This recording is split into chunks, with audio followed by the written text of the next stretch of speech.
Are we live, are we? think Hi, everybody. Welcome to Families Destroyed by the State. And hi, Joe, for joining us. Thank you. no problem. We are going to be having Luke Cage join us as well, about 6:30ish. So we'll have someone else as well, and possibly problem. Sam Neera as well. So hopefully, and hopefully Yeah. Kenny as well. Kenny might be able to as well. So we've got to keep an eye out for Kenny's live going. No problem. Jason said we'll be able to show that. Yep. So that should be good. So hello everybody in the chat. There, Jeff, Anna, Charles, everybody, hello. So Joe, would you like to fill us in on what you've been up to lately? Because you were down in Wales not long ago.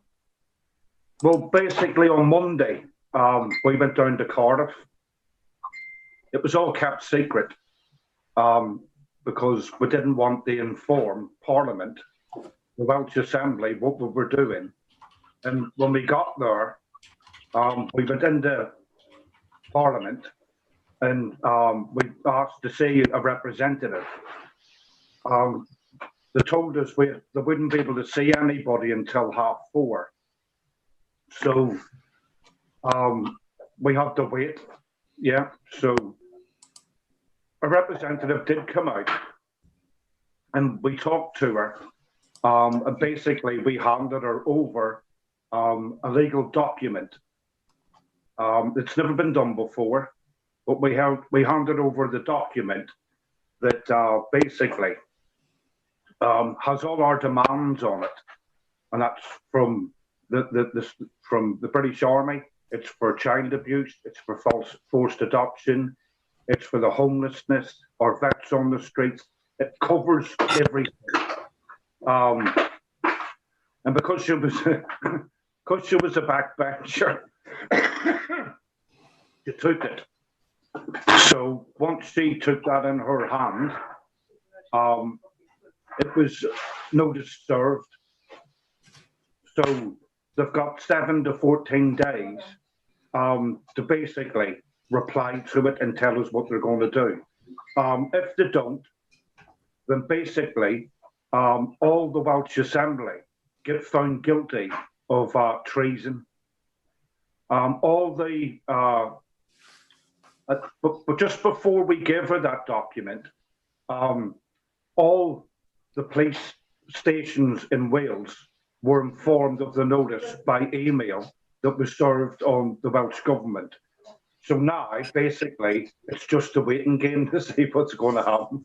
So that's what we're doing now. But like I said, it was a good few people turned up. And like I said, it was a good day, really. And like I said, it was something that hasn't been done before. And like I said, it's one of them where you're sitting now thinking, well, let's see what the outcome of this is going to be. And if we can do it to the Welsh Assembly, then we can do it to the government down in the Houses of Parliament here in London, which we will. But we'll have to keep it hush hush, because if we had said anything, then they might not have took it. So they've been given it now, so that's a good thing. Yeah, some things do have to be done on the quiet so that obviously it can actually go through as planned. Yeah. Well, like I said, it's something that I was really interested in. And I decided, well, go for it, because we all have to put our signatures to it. So we did. And there was 8 of us that put our signatures to it. So like I said, it's been served to them now. And like I said, all we can do is just wait and see what the outcome of that's going to be. But what we're asking the public to do is basically do exactly the same. You can petition your place, and you can download the Sean put it out yesterday. The PDF is it, to download that file, and everybody copy it and bring it to your local police station and serve it on them, which people need to start doing, because like I said, this is only the start of it, and we need to continue. would it be worth us doing a video together, sort of a step-by-step how someone could go about doing this? Yeah. That'd be something that I'd like to do, because obviously it's easier if you've got someone who can help you go through it, and obviously everyone needs help, but not everyone's got help. And I'm fortunate enough to have you guys. And by the way, welcome, Sir Jeffrey. Thank you for joining us. Hello, Jeffrey. Good evening. Could I just ask one question if I can come in? Of course. Yeah. Joey, I heard everything you said, and I must admit it was a good show on Monday. I enjoyed watching it. And the question I'd like to put to you is regards to the legal document that was handed in. May I ask, who are they going to send the response to? The person that they're going to send a response to is part of our group. But at the minute, we've already, the member of parliament that came out, the lady that came out and spoke to us, on that document that we give her, this other person's got his phone number and his contact details on that document, so that they will get in contact with him. Then we said that we're more than willing to go back down to the Welsh Assembly and get around a table and chat with her about all the issues that the document had on it. It's just the name at the minute. It's a bit secretly, just because of you get false everything that's going on now. But we're waiting to see. He'll get in contact with me, and we'll take it from there. But like I said, at the minute, it's just a waiting game until they get in contact. Yeah, that's fair comment, that is, Joey.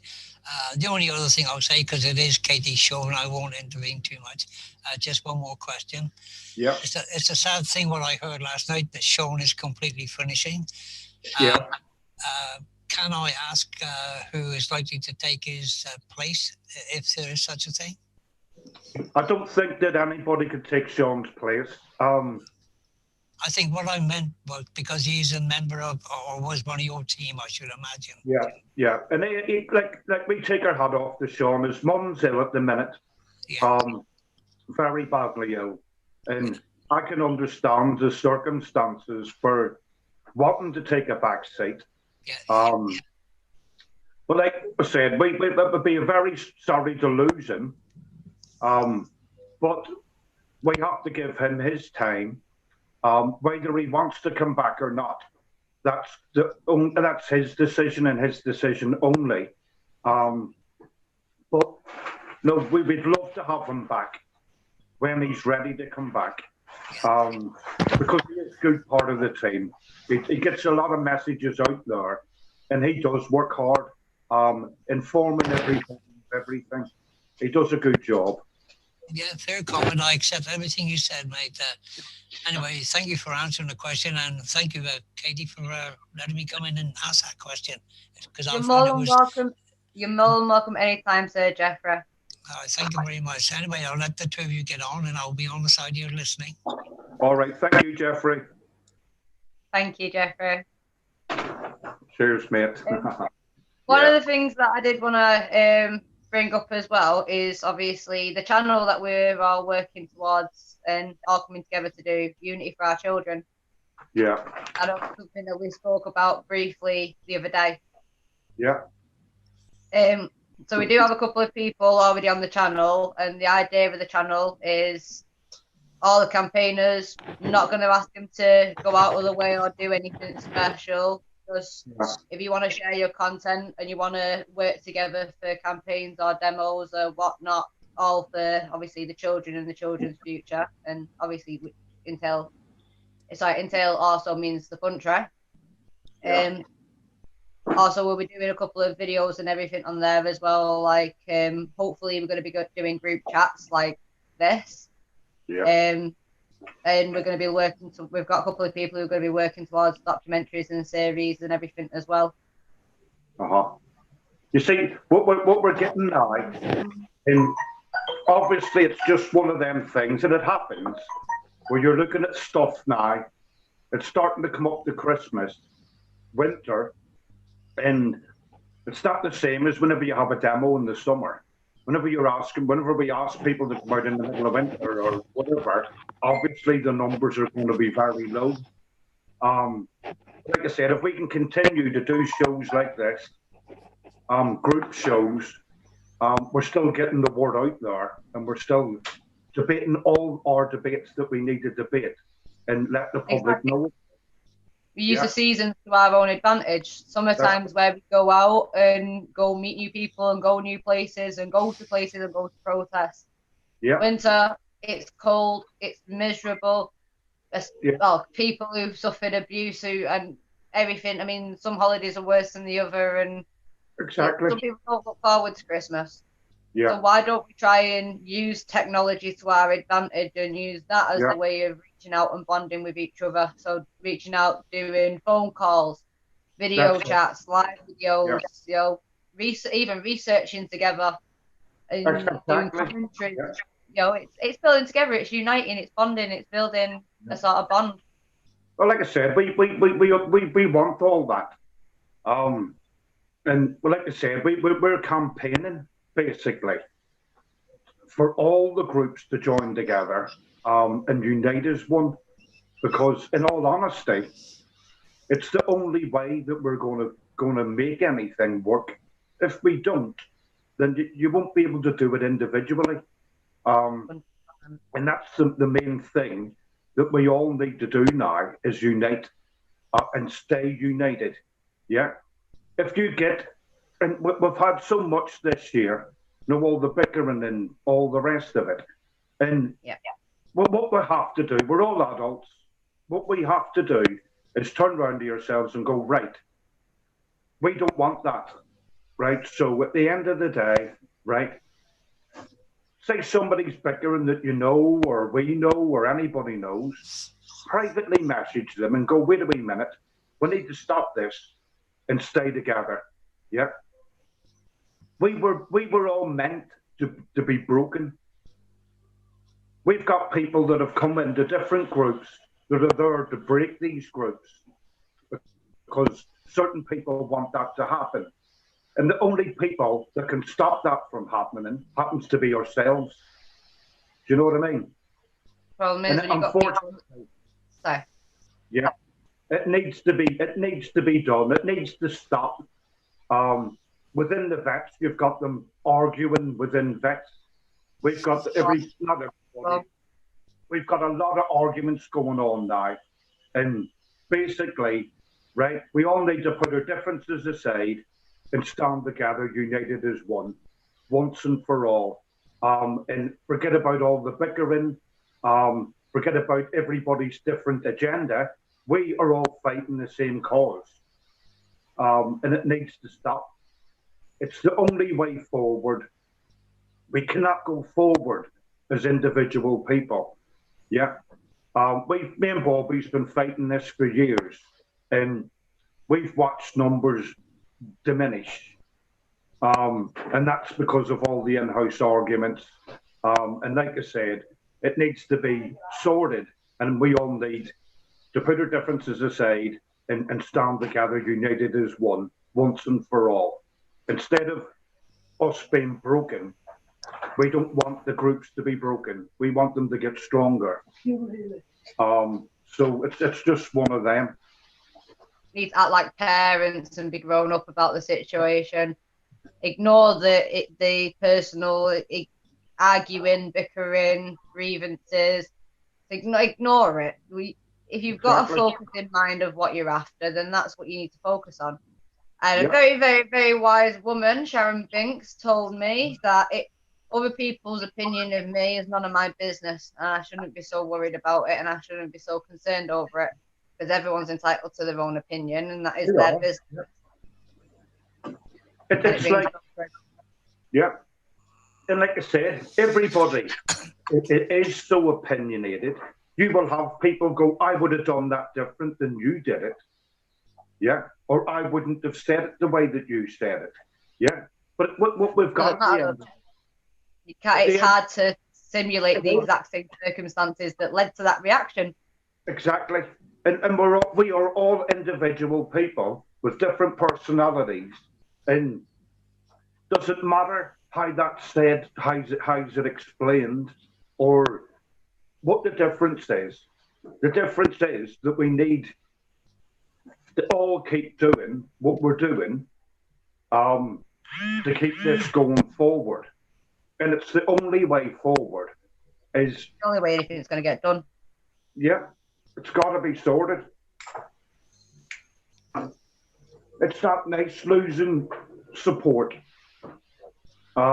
It's not nice whenever you're stuck. Yeah, and we're out on the streets demoing. We're the ones that's doing the work.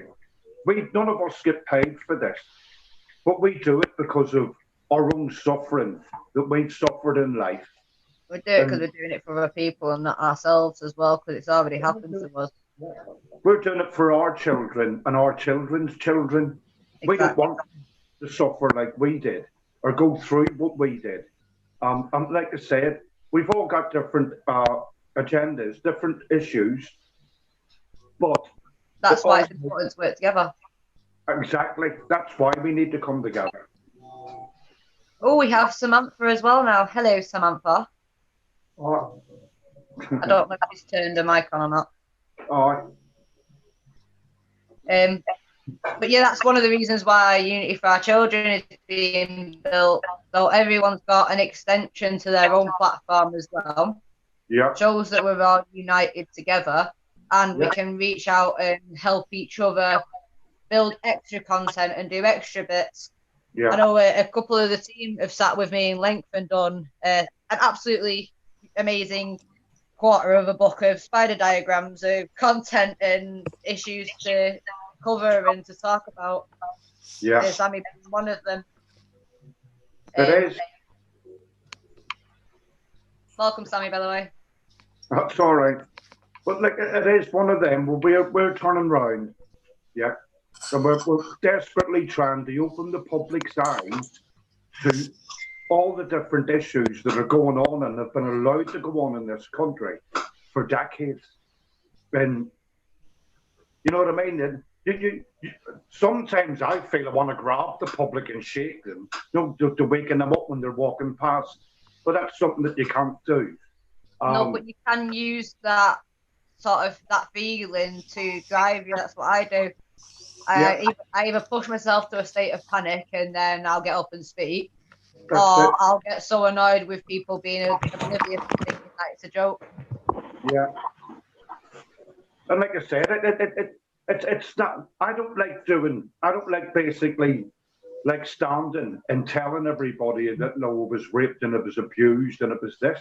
It's hard at times. Yeah. You've got to relive it every time that you've got to talk about it, and it's not fair. And it's not right if you don't know, one will know about it. Exactly. And even though we won our case, me and Bobby haven't had our justice yet. Neither's the other victims. And that's why we keep fighting the way that we do, because we're sick of it all being pushed on. It's been hidden, constantly being hidden. And the fact on that is, it's been hidden for decades.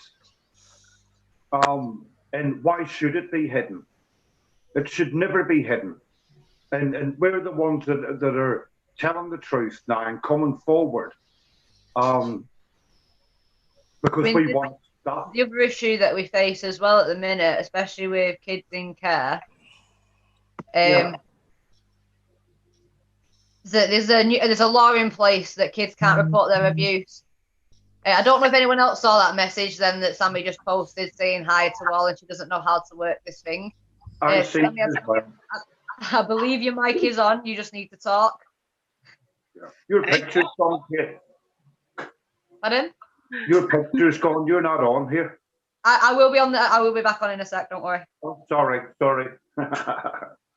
It's all right. We've got Sammy on as well. You met Sammy at the Unity for Children campaign. Yeah. Hi. Hi, Sammy. You're right. Not too bad, love. Joseph, before I forget, Kenna said that him and the two people he's currently on a sting with would like to have a word with me and you. Yeah. So if we could sort something out, they're going to try and see if they get back in time to jump on this live. Yeah. If not, if you've got any time later on or whenever, then we can sort something out. All right. That's sound. Like I said, it's one of them where you're sitting now. Like I said, I know winter's here and everything changes. But like I said, me and Bobby are still doing our camp out. We're doing it in November. Normally we do it at Christmas, but this year we want to be around our family and we're still going to do one here in Brum for 5 days. Will you send me the details so I can join? Pardon? Would you be able to send me the details so I can come along and join? Yeah, no problem, definitely. We haven't come up with a date yet, but it will be November or December. Have you got any free time tomorrow? If you've got any free time, we could jump on a live together and cover a couple of things and that. All right, do that. Because it'll be good to start getting like interviews and videos set up with everyone, including yourself, Sammy. Yeah. And start getting some of this content out, because I am having a break from the campaign. Believe it or not, this is actually me having a break from all the campaign and then that. And you want a break? I like it, but yeah, even though I am having a break, I'm focusing more on the YouTube channel, and I am while I'm having this downtime, figuring everything out and working on a few small bits that obviously I don't need to rush out and do everything off, because everyone needs downtime and some headspace, because otherwise the head will just explode. Well, it's like us. We're sitting. Because we know that the time of year that it is coming up to, yeah. And me and Bobby are going to be doing our YouTube feeds. We're going to be doing our own live feeds. Me and Bobby will just carry on with what we do, and keep getting the message out there. It's all we can do. But yeah, we'll be one of them where we're connecting. And this is what it needs to be. We all need to connect. We all Which is why use the seasons to our advantage and use technology to our advantage as well. Rebuild a community that everyone's taken from us and the system's taken for us. And this community will be bigger, better, and stronger than any other, because it'll be a global community instead of a communal one. Hello. That's what we need to do, and that's what we need to stick to. We were on about that, I know, because of the fact that it's winter and that. But like I said, what we're going to have to sort out is make a calendar over a 12-month period where we, as a big group, can give each other, because I know it's time and it's money, where we can have, like I said, our key events. Exactly. Get there en masse. Do you know what I mean? I remember having this conversation with you, and I actually really, really like this idea. I am thinking that tomorrow I go out and buy a diary. All of us put all our significant dates together, and then we've got all our significant dates then, and we can all help each other do something for them significant dates, because obviously the campaigns are all built around a date or a time. Might not be a specific date, it might be a month or a season, but it's everyone has something that drives them and that powers them, and as a family and as a community, we can help them do that and they can help us. Yeah, it's a bigger bonus. So I might actually go get a diary tomorrow and start doing this. You can see, relaxed, chilled, cater, no drama, no Facebook. Awesome. Oh, we've got Luke Cage as well. Awesome. I was about to say hi, Luke. Hi, Luke. I might have to send him a text to let him know he needs to turn the mic on, because Jason never reminds people of that. Yeah. But that would be the whole diary thing sounds. That would be better for us all. Because like I said, everybody knows whenever you go to a demo and there's about 12 or 13 people there, it absolutely is soul destroying. Do you know what I mean? Yeah, I know, but I mean, yeah, I do understand it because there's so many of us where it's happening to. On the other hand, even if one person turns up, we all know it's a fucking amazing job, even that one person. But knowing how many people are being affected, it does hurt that, you know. But it hurts in a way because you're sitting there. It's like all us campaigners, we're not out scaremongering. We're out actually telling the truth about what's going on in society. And we're trying to open the public eyes to what's going on. When you look at all the things that are going on in society, people are walking around blind. Who do we blame for that? We blame the media. If the media were reporting everything that's going on in this country, then the public would be a lot wiser to it. But when they hear it from us patriots, us different people, they're not bothered because they don't think it's happening, and it is happening. We're a part of, witnessed it, seen it, and done it. And no, it's a shame because like we're only one voice, but we're a voice that if we unite together, then we're stronger together. Hello, Luke. Hello, mate. All right. What's going on? Too bad. That's all right. My pleasure. Thank you for inviting me. Hey. We're just having a general chinwag of unity for our children, the platform. We're all building up together and everything, and obviously why we're doing it. But yeah, that's introduce you, Joseph, Blair, and Sammy Nera. So Joseph is one of the Blair twins. Who, his story you have to hear. Is a child of abuse and also an ex-veteran, and Sammy Nera is a mum of forced adoption who runs United by State Trauma.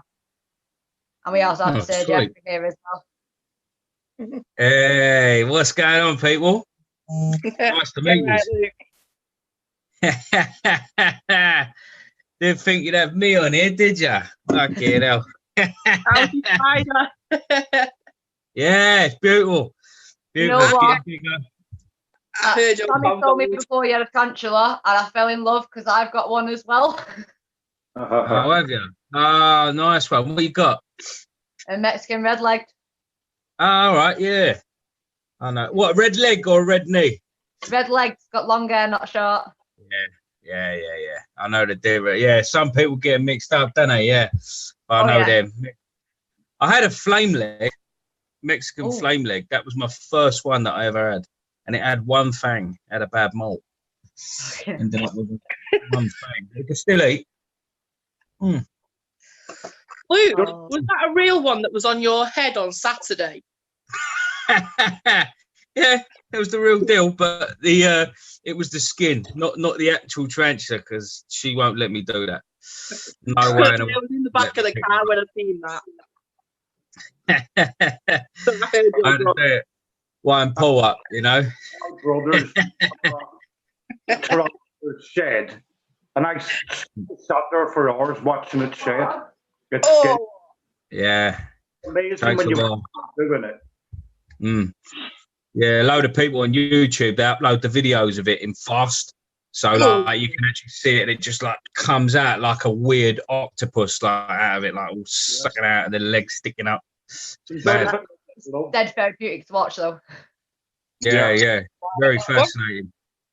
Very, very fascinating. The only time I ever tried his tarantula was whenever it was pet. All right. Here we go. What's this? That's the one, isn't it? Katie-Jayne. Yeah. Here we go. Who's in here? Everybody's welcome, hey, guys. Hi, Katie. That's it. I've got a chat room up now. How you doing, geese? Not too bad. Who was that geezer? Was that Jeffrey? Did it say? Yeah, you got me there, mate. What's happening? So we're just genuinely having a chinwag about everything. Obviously, with Unity for Our Children, we are looking at extending it to as many campaigners and YouTubers and everything that we can do. Mostly it's just campaigners at the minute. From different aspects of obviously the protesting and campaigning life. Anything that you're fighting towards to protect the children's future, to protect the country, and basically protect the children, then you've got a place with open arms with us. Oh, and we got Sharon Binks as well. Oh, I'm looking at you now. Hello, Sharon. What are you doing, Katie? You playing with traffic or something? What's with the vest? Oh, it's your purple vest. What she's playing with. To be honest, I love it, but I am taking the piss with it a bit tonight. Yeah, I'm fucking with you. I'm fucking with you. I just had to say so. Oh, no, don't worry. I've never seen him in purple before. I'll say that much. Never seen him in well, purple. especially got my kids' names on it and everything. Hi. Hi, Hello, Sharon. Can you hear me? Yeah, I can hear you, Sharon. Thank you for coming on. That's all right. I've just had to download the app. Worth it. Zoom. All right. Is there loads of people on? I've just come on it. I don't know what's going on. Bribed me to come on. We've got Sammy, Joe, Sir Jeffrey, and Luke Cage on. Okay. Hello. Sharon, Bribed me with a Kit Kat. Sharon, scroll left and right and you'll see who's on. Sharon runs Justice for Women and Children. I'm making loads of new friends tonight. Jesus. It's a friendly place to do it. It's a chilled out place to do it as well. Good on you. Fucking good on you. At least someone's doing something about it. You know what I mean? Makes me laugh. Honestly, the best part of Unity for Our Children and Families Destroyed by the State is everyone has a completely different personality. Everyone's got different ideas and different plans and different focuses, but everyone understands that it's a family as well. That we don't always get along. We don't always have to get along. We don't even have to like each other. I mean, who here has a family where every single member of the family gets along with every single member of the family? Yeah, they try. I try and get along with them, but then they just wrote me into this shit that I ain't even involved in. I'm like, I didn't say anything. Yeah, but you're with this person. You're with that person. What? What did I do? Oh yeah, I've had that a lot recently. I've had that a hell of a lot recently. So I've just been pressing the block button and sitting back and watching them cover themselves in shit because it's got fuck all to do with me. It's the best you let it. way to deal with it as well. Yeah.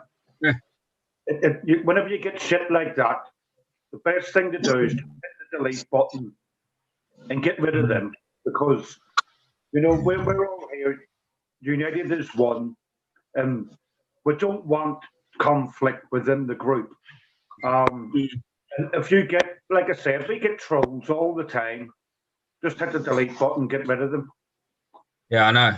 This is the thing. I think I was born in the wrong century, you know, because I'd like it if we could just go up to them and fucking punch them in the face. Then they wouldn't say so fucking much. But these days, there's cameras everywhere. There's fucking police, and they'll ring the old bill on you, won't they? They'll mouth off to you online all day.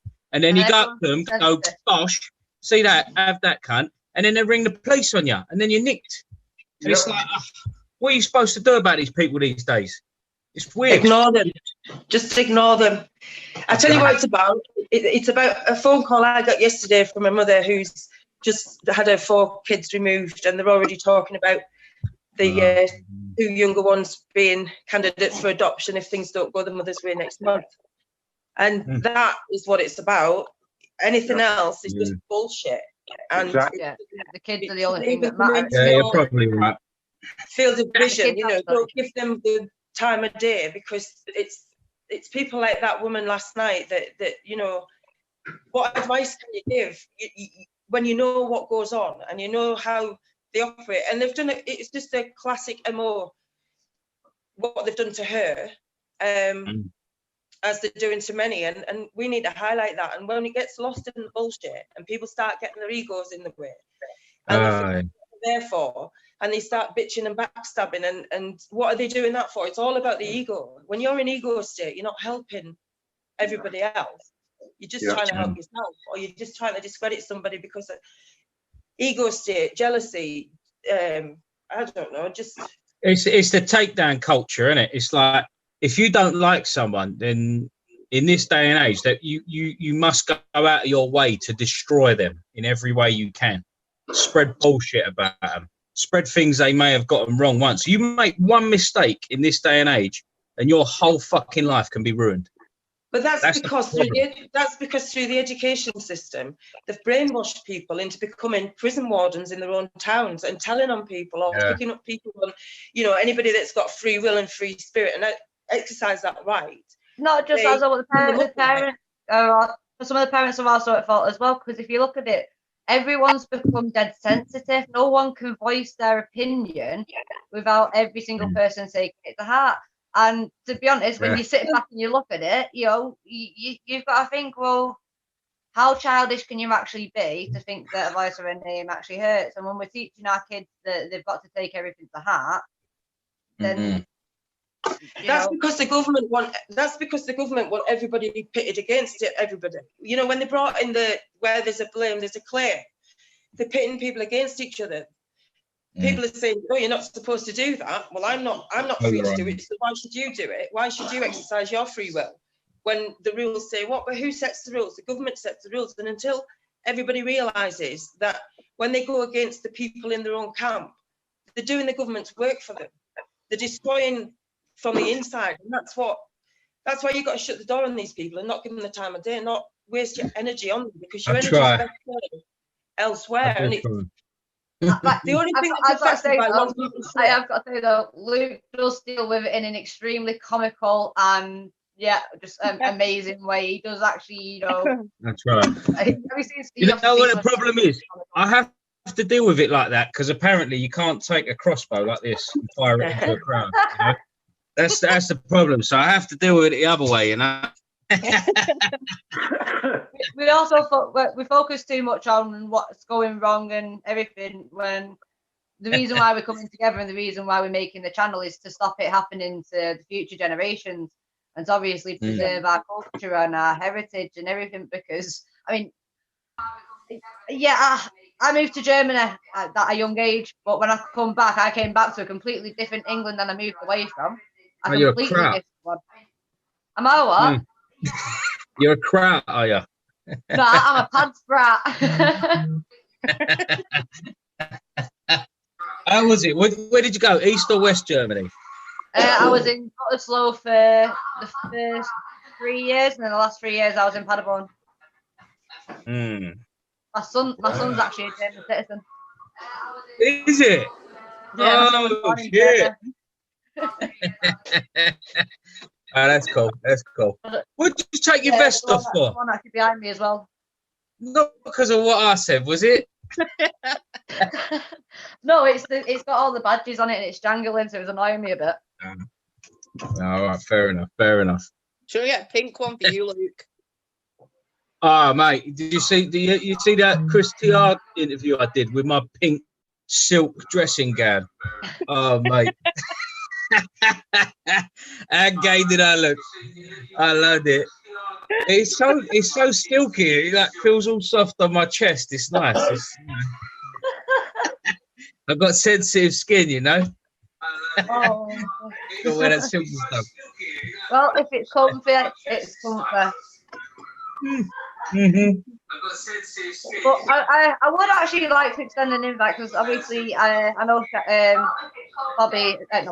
Joseph has already said that he's going to be joining the show. Sammy's already joined the show. I do like to invite Luke and Sharon as well. If you wanted to join the YouTube channel to add any of your content and that, you are more than welcome to, and we'd be happy to have you on board. Obviously, Sharon, me and you've already done a video. We did a video the other day on narcissists. So if you check on our YouTube channel, if our children, you'll be able to see that video. I enjoyed that.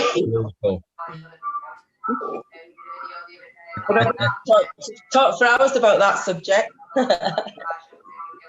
Sorry, Like, it needs to be spoke about. That's the problem. when you look at the system, I don't know what the hell I've Who's got done. the echo going on? Someone's listening to the show. I'm not too sure. Hmm. Might be Jason if he's not turned it off. Someone's listening to the show. They've got So, it you in got your mic on. I think we're echoing through your screen, Joe. Bear with me a sec, guys. You'll get there in the end. You'll get there in the end. Leave me on. It's the jinx there, innit? Yeah, I can't get the hang of these computers and these frigging things. So that's why I've had to have my brother on the show, because I needed someone to run it, you know. And then he takes care of all the bullshit I can't be bothered to deal with. Makes it easier for me. See, now I can hear myself talking. That's weird. I don't know where. Someone's got some serious echo. Hey. I'm not too sure who it is. I've got my TV down and everything. Right. And it's not me. Yeah, it's Joe's one. Joe, have you got it playing in the background? My TV down and everything. Not it. Muted. I haven't got anything playing. Anyone else got anything playing in the background? Normally Jason, to be honest. And if he's not got himself muted, it will be. Here, I can hear the music. Well, it sounds like music in the background. Yeah, it's not. It's Jason. Jason, turn your mic off. You maniac. You fucking maniac.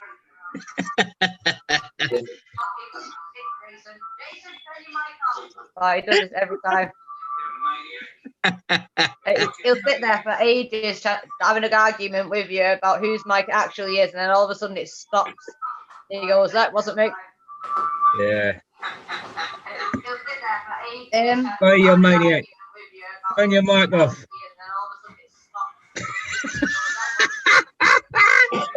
He walked away from the computer and left it on. I think he has, isn't he? I bet he's gone for a Tom tit, isn't he? He's gone for a Tom tit. Left his mic on, right near the speaker. Yeah. Oh, there he is. He's back. I was about to phone him as well. Oh, you maniac. Don't leave it so near the speaker next time. Oh, we thought it was Joe. It wasn't Joe. Sorry about that. Fucking hell. I love it. Jason's just sent a message saying sorry. All I could hear was my own voice. Does he think so? I don't like the sound of it that much. Forgive you. Say that again, Joe. Say that again. I said, forgive Jason. No worries. He's all right. He's all right. He does this night after night. You know what? He deserves some praise for all this. You know what? Fucking night. He's solid, isn't he? He's helped us on campaigns as well from the internet side of it when we've done Unity for Our Children demos. We've only done 2 so far.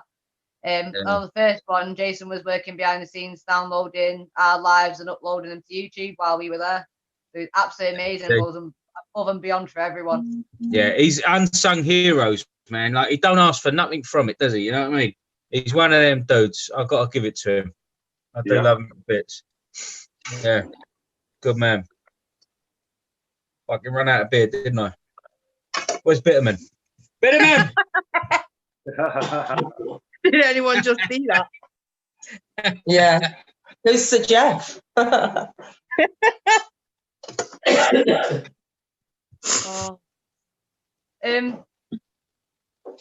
Yeah. Well, I don't know what time. Can't stop laughing. Look at her. Look. She's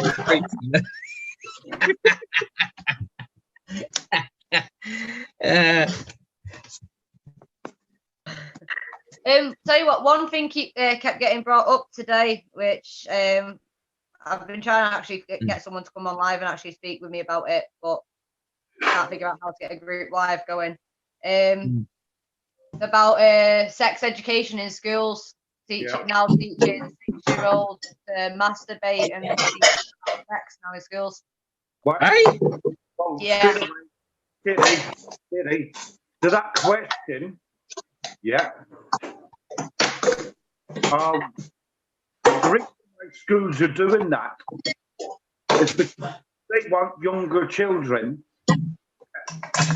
learning about at a young age, so that they can get adventurous in when it comes to paedophilia. Then they can turn round then and say, "Oh, this is my fault. That child to me." Yeah, I think it's absolutely disgusting. Nah. We never had education like that when we were going through school.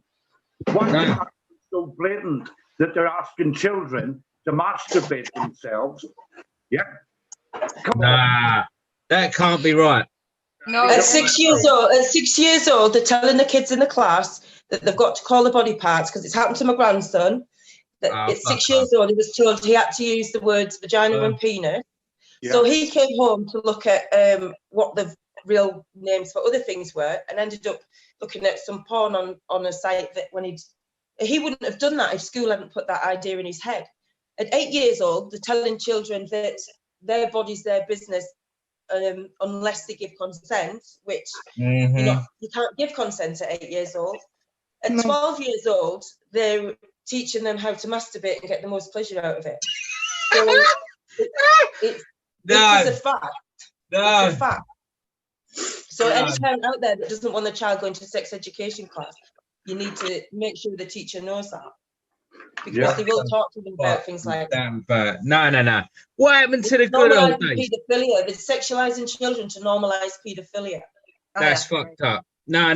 See, this is the thing, yeah. I think when I was in school, right, let's take it from my thing, right? I was born in 1986. I'm 33 now, right? When I was in school, I think we did it in year 6, and it was really basic, man and woman. You know, this is how babies are made, and they show you a little drawing video, and that's that. There weren't no talk of wanking and that. Like, this is what a willy is, and this is what a vagina is. Yeah, sort of thing. And then this is how men and women, they kiss, and then if they love each other, they'll have this. Then they showed you a baby being born, and that was it. The only time I got, with the old masturbation shit was the old 90-minute free view. Do you know what I mean? I used to sit up in the bedroom and, wait until that thing, brother asleep, yeah, sweet, chuck it on. You get that 15-minute free view. You know, that fucking Television X shit. And sex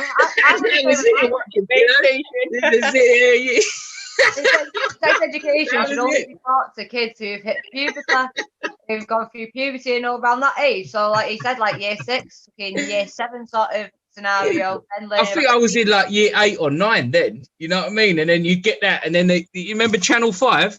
Channel 5 used to wait up till about 12 o'clock, and then there'd be some shit porno that would be like really basic. You didn't see no penetration and that. We'd be sitting there with my mates like, yeah, look at tits. That was it. You know what I mean? We was innocent. That was it. Yeah, but not in primary school. It shouldn't even be in primary school. They shouldn't be talking about it now. Nah. It's up to the parents. You know what I mean? It's parents. Tried it with my eldest daughter. Self-pleasure and shit like that if they want to. Otherwise, it's the kids' business to learn that when they're that was it.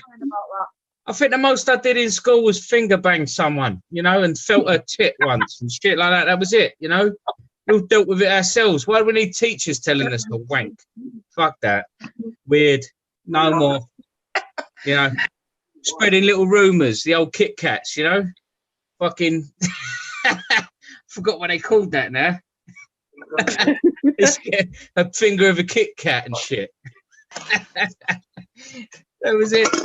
Hang on, I'll go and get a beer. Bringing back memories now. I'm getting... the bike sheds and all that. That's left down to every single one of us as individual, whether you're mom, whether you're in kids' age. That's down to kids to learn naturally by themselves. not other people telling them. Yeah. And to me, it's wrong all day long. They're taking away children growing up innocently. They're putting the ideas into children's heads, which they shouldn't have. Yeah. Come on, we've all had. If they do ask the questions, they should be asking the parent.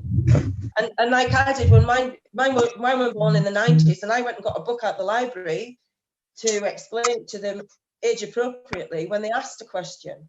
But should have just gone down a corner shop. They have them on the top shelf. It wasn't that sort of book. But you know what? My daughter tried to do that for her grandchildren, and you can't get. There's not many books out there now that you could get 20 years ago. Well, the Ladybird book of fingering, something like that. Sorry, I'll shut up. Sorry. No, it's time to have humour.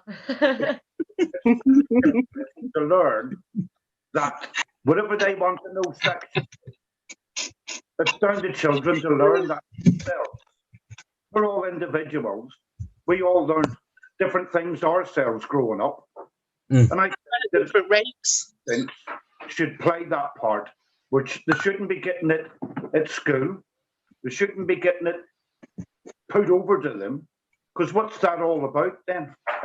That's going away from, that's taking more things away from parents. Yeah, but let the child discover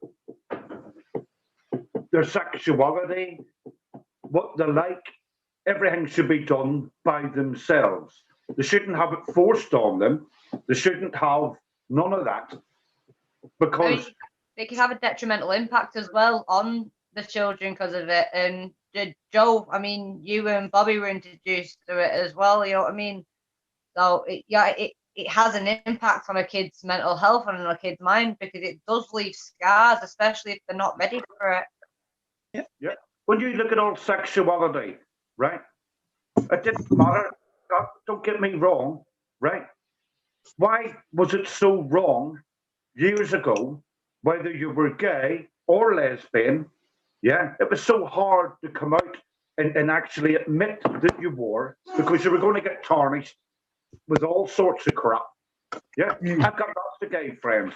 I've got lots of lesbian friends, who I think a lot of.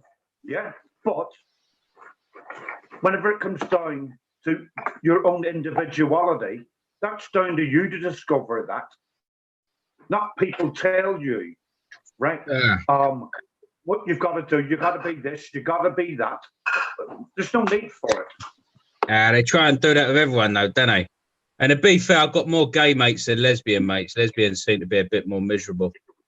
No offense to them, like, just, it's the way it is, you know? You fucking, you know, go to a party and a gay geezer turns up, you get a bit excited, don't you? Oh, this is going to be fun. You know, and a lesbian turns up, fucking hell, here we go. It's going to get political soon. That's just like the general. You're not in the room with me and Katie, yeah? Sharon, you've got your mic off. Hey, you a lesbian? Good girl. No. I said, Sharon, you've got your mic off. Mike, Sharon, you're talking and I can't hear you. You turn your mic back on. Sorry. There you are. Do you not think it's a bit ironic that in the education system they're promoting the child to decide what their identity is and confusing them about it, and yet they take them from their families, so the child loses their identity completely because they don't know who they are anymore or where they come from. It takes a lifetime for you to figure out who you are anyway, because when do we really know ourselves? When we're still learning who we are. When they destroy your identity and sense of self and family links, that's the lefties creating zombies and robots, and that's their that's their agenda. Yeah, lefties fucking kids up because they're saying, oh yeah, you're not old enough to decide what's for dinner, but you can be old enough to change your sex. What the fuck's that about? Yeah, not old enough to decide bedtime. I do agree with you on there. 100% do agree with you on there. But I've got to say, forced adoption doesn't discriminate, because we've got shitloads of people who are politically left who have had their kids targeted and taken as well. You know what I mean? It's one of the things. But I do 100% get you because look at Greta or whatever, what her name is, I can't pronounce it. Greta Thunderstorm. Thunderbun. I mean, Thunderbun. child abuse. That was child abuse, that. Yeah. How dare you? How dare you?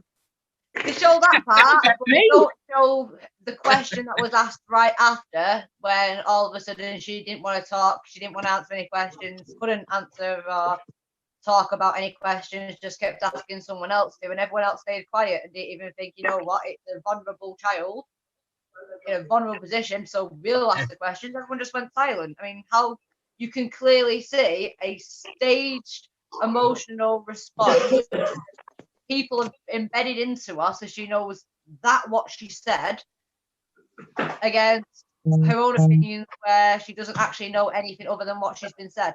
She should never have been put in that position. And yeah, this is the thing. These fucking lefties. This is what I said. I did a video the other day, right? They will say that what's her name? Shima Begum, whatever the fuck her name was, right? Shima Begum. That's it.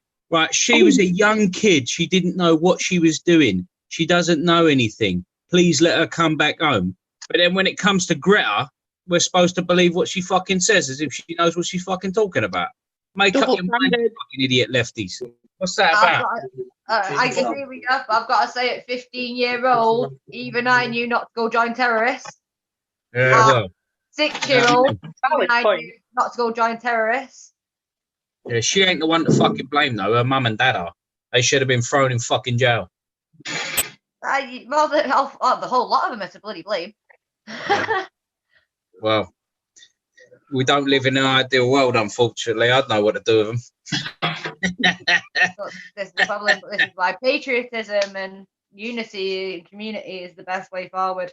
Because, I mean, when Britain actually had a proper community, it actually had a foundation, it actually had people that actually gave a shit about each other and fought for what they believed in. Now, everyone's got their heads down in their phones, walking down the street like zombies, not talking to anybody.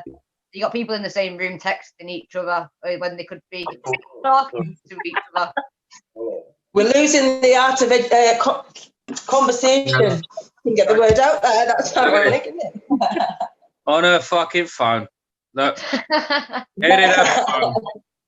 Yeah. Instead of getting me beers, she's sitting there texting her mate.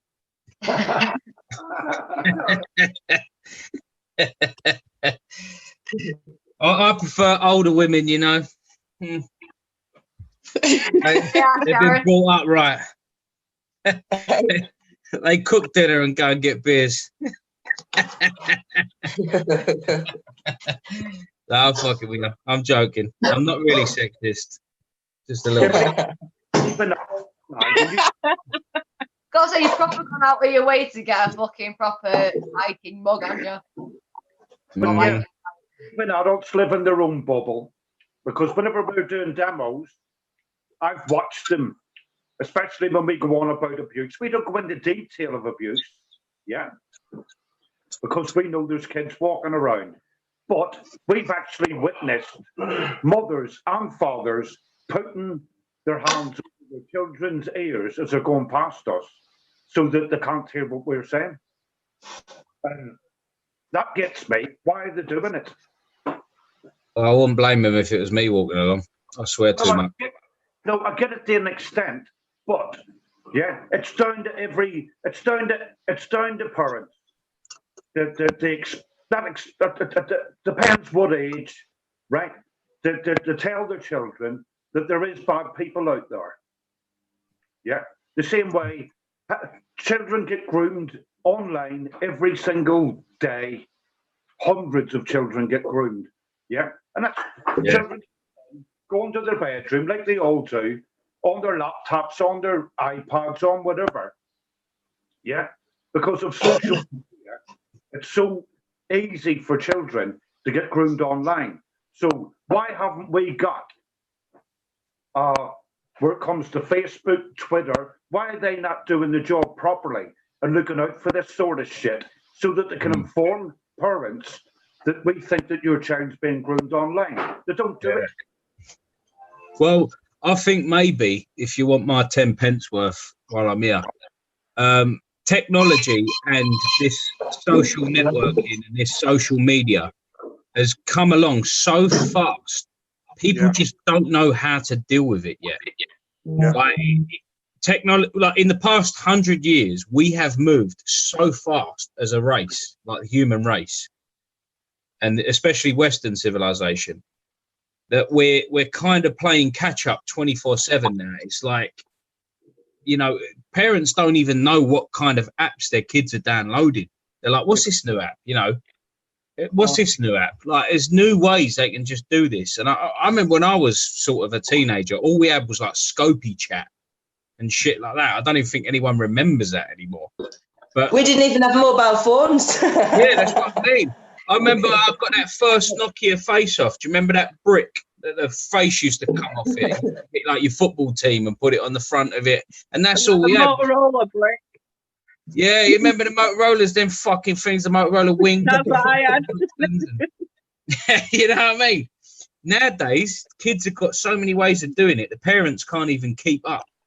So it's partly to blame with that, and it's partly to do with lazy parenting, probably, because, you know, you should know what your kids are doing online, really. Like, I know it's hard because they've got so many apps and they're probably hiding them from you and whatnot, and you know, fuck knows what profiles they've got, so you can't always add them on Facebook and keep an eye on what they're doing. It's, you know, and you need to let them have a bit of privacy, because if you overbear them, then they take themselves away from you a little bit more.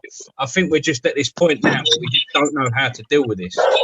It's really hard to keep up with everything. So anyway, that's my 10 pence worth.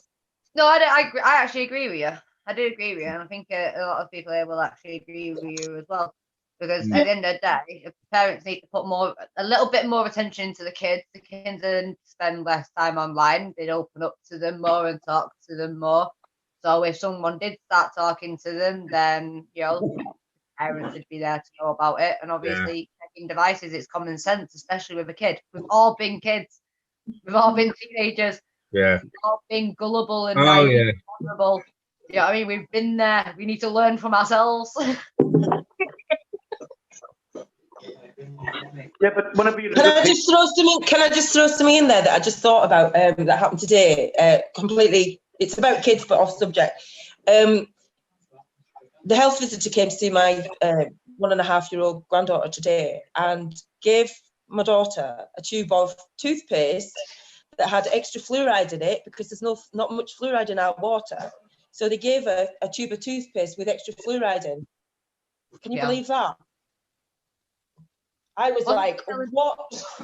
Wasn't they telling us stop using certain toothpaste because of fluoride?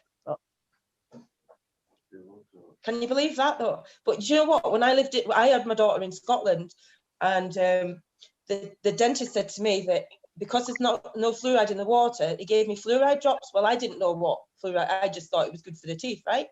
She got she had a problem with her teeth when they came through. They were all discoloured and everything, and that was cut from too much fluoride. They told me to put it in drops in a bottle, and they're still giving out the toothpaste with extra fluoride in. I like fluoride. It's good for you. Like talcum powder. I love talcum powder. Supposedly it's bad for you now. That fucking Lee Garrett ruined it for me. Told me it's bad for you. I'm supposed to keep my bum so soft. I think more men use talc than babies, to be honest. Tell you what. Oh, trust me. That chafe, that fat boy chafe. Oh, mate, when you're in work and that, and you've got sweaty bollocks, and like you need that little bit of relief. It's the talcum powder, man. Nothing else works quite like it. You know what I mean? Like, I got talcum powder when I was doing my training. I got hot talcum powder in boots.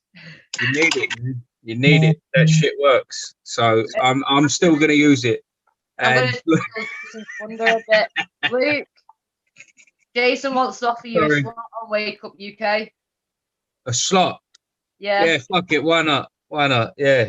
What for? But you know I swear and I talk about things I shouldn't talk about. You do know that. Like I'm trouble. You're gonna have to put a short lead on me. That's the exact same as most of us, so you'll fit right in. All right. You sure? This could be the worst thing you ever fucking do, mate. Shit. I just seen him put it in the chat, so I thought I'd actually ask you because that's an amazing idea. Tell him talk to me, because yeah, this is the thing. This is why I had to start my own one, because I know what my mouth's like. I'm like, you know, I say things and it's like, oh shit, did he say that? Yeah, and then I get told, you know what I mean? I got my mates from TR always telling me, Lou, you can't say that. You know, you can't say that. Well, it'll be your slot, your show. Run it how you want. It's what Jason tells the rest of us to do. All right. Yeah. Thank you. Do you know what? I should be humbled by the offer. You know what it is with me? I automatically think, shit, what would I do wrong? Like when I should be thinking, oh, thank you, man. I really appreciate that. But yeah. Fuck it. Go on. Yeah, let's try it, eh? Let's try it. Let's have a trial run. Tell me what day you want, and I'll sort something out, and I will be there. You know. You'd absolutely bloody love it. I mean, even on boring days, I mean, bloody hell. My show when it was at Monday at 6 o'clock, you know, when no one was on, I'd sit here for half the time just ranting on and rambling on about stuff and talking to people in the chat. But yeah, what am I gonna do? How many people are gonna jump for the opportunity to come on a show with you? Well, they might do, innit? Yeah. Well. Some people don't like it, you know. They don't like some of the shit I ask. It's like, well, some of the shit I talk. So what? It's opinion. It's your opinion. It's your way you're fighting for what you believe in, and you're getting the truth out there. Truth hurts sometimes, but get blasted. My missus hates me. You try fucking living with me. Living with this, you know what I mean? You only got put up with for a fucking hour. An hour once a Wednesday. No, she got to put up with me every day, 7 days a week, listening to my shit. The show that's on after this one isn't on anymore, so Jason, we're literally running through. Oh, are you? Yeah, so we can stay for as long as you like. It's up to you. We are literally just going to be running through because I'm hoping Kenneth from Northern Ireland, Paedophile Hunter, is going to be coming on with us as soon as he's finished this thing. So I've kind of got my fingers crossed that he'll be on as well to join us. Yeah. I've got to go about 20 past, I think, because obviously I've got to get ready for my one. So I've got to make sure my brother's ready. All right, you've got your own show and you've got to put that first. I know. Do you know what? I want to stay here now. I might even cancel my one, you know? Talk to you lot. Get you run this one as well. You know what I mean? I've just filmed myself, right? While you was talking, I just done my Hello Antifa video. You see it, right? So you can hear you in the background while I'm doing it. And I said, tune in 8 p.m. So you're getting a Wake Up UK shout out there. Yes. Yeah, straight up, man. Teamwork, though. I mean, look at everyone who's on here now does everything differently. It's coming from individual causes and fights for different things. But this is what's needed. Because straight up, man. He's fighting. Yeah, just get everyone out there. If you don't like someone, and you know, get off their fucking back. Just don't watch their stuff. You know, if you don't like them, don't watch their stuff. You ain't got to cause all these infighting. Because what was it the other week? The left putting out screenshots of our what's that shit? Telegram on their Twitters, laughing at us because we're all arguing and stuff. It's like, oh, I ain't even got to argue with these people. They can argue amongst themselves, making us look like mugs. Just. We ain't all going to get along in that, but fucking shut the fuck up and stop making people guilty by association as well. That really pisses me off. Just because you don't like someone doesn't mean that person doesn't have to like them. You know what I mean? Shut the fuck up. Sorry. Everyone's fighting for a reason. It's all right. Everyone's fighting for a reason. You know what I mean? We're all here for a reason, and we've all met each other for a reason. You know what I mean? If you don't like someone, ignore him. Move on. Don't concentrate on him. Don't do the dirty work for them by splitting the groups. Yeah, that's what I think. Some of them might be plants. You know what I mean? Like some of them might be. They definitely get the plant. Yeah, for sure. But the other people shouldn't give them the light. You know, just fucking ignore and move on. This is why I said I put out a video a little while ago saying to the admins of the groups, look, if you see someone blatantly starting shit, even if you agree with them for calling someone out, just knock it on the head. Just say to them, look, take this to inboxes, please. or ban them. Whatever you got to do. If they're a serial infighting starter, ban them. But if there's someone you like or whatever, just inbox them and say, look, can you two argue in your inboxes because you're giving the fucking lefties ammo? You know what I mean? That's all you got to do. I don't know if you did you see Simon Bean's video? I think it was yesterday when he was calling out John Clinch and Lee Miller. Was it John Miller? I started watching it and not finished watching it, though, unfortunately. I had to run out.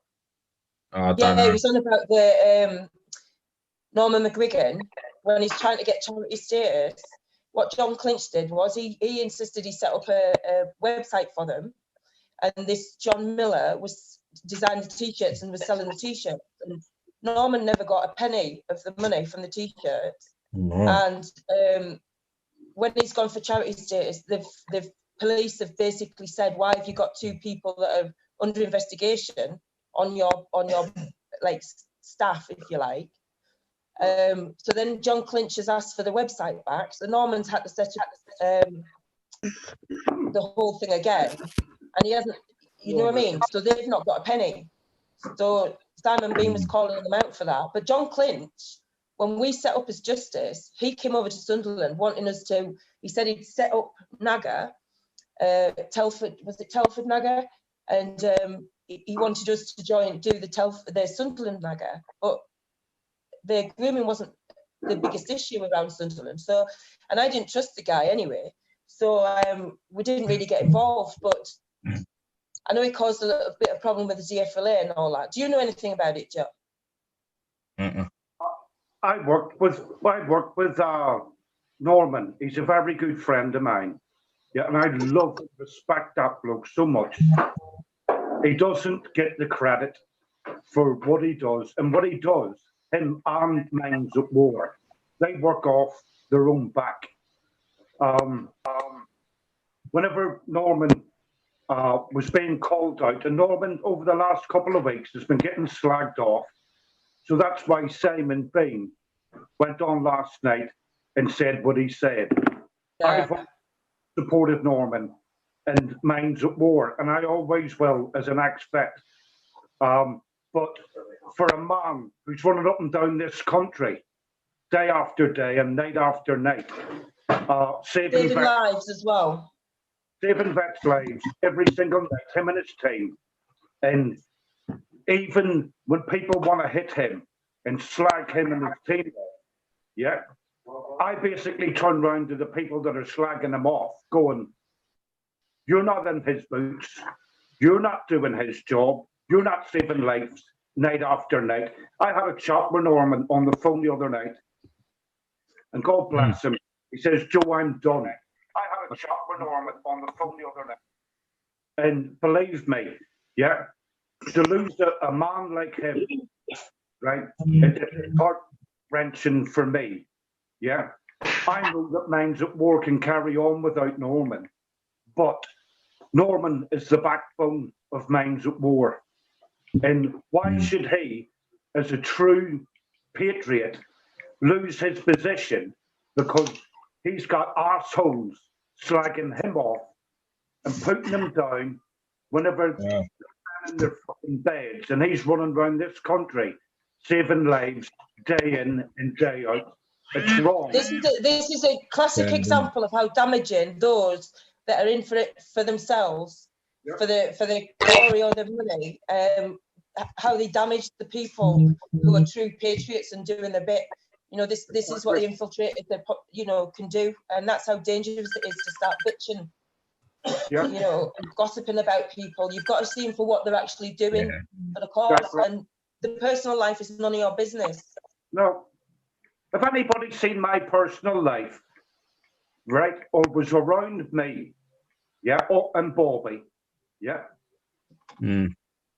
our family, we were raped by Christian brothers and priests, and part of my coping mechanism, I turn round and again it just comes out of my mouth and go, fuck me, I wish a priest was here now, because I'd rape that motherfucker instead.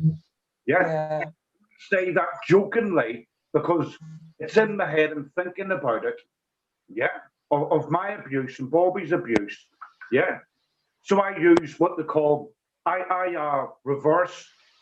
Yeah. You turn the tables on it, don't you? Just to, you know. Coping mechanism as well. I mean, someone hurts you, you wouldn't want them to know if they even know how it felt to do that. They ever experienced that? If they've not, then what would they do if they experienced it? That sort of thing. I mean, everyone has coping mechanisms like that, and everyone's thought like that. No, I mean, no one can lie. Everyone's thought like that. Every now and again, when someone's hurt them, doesn't mean you're going to act on it. It's just. Oh, I know that, but it's still the same because of people who know you and know what you fight for. Yeah. They turn, if anybody heard me saying that, they go, what the fuck, Joe? Are you fucking gone fucking mad? No. Yeah.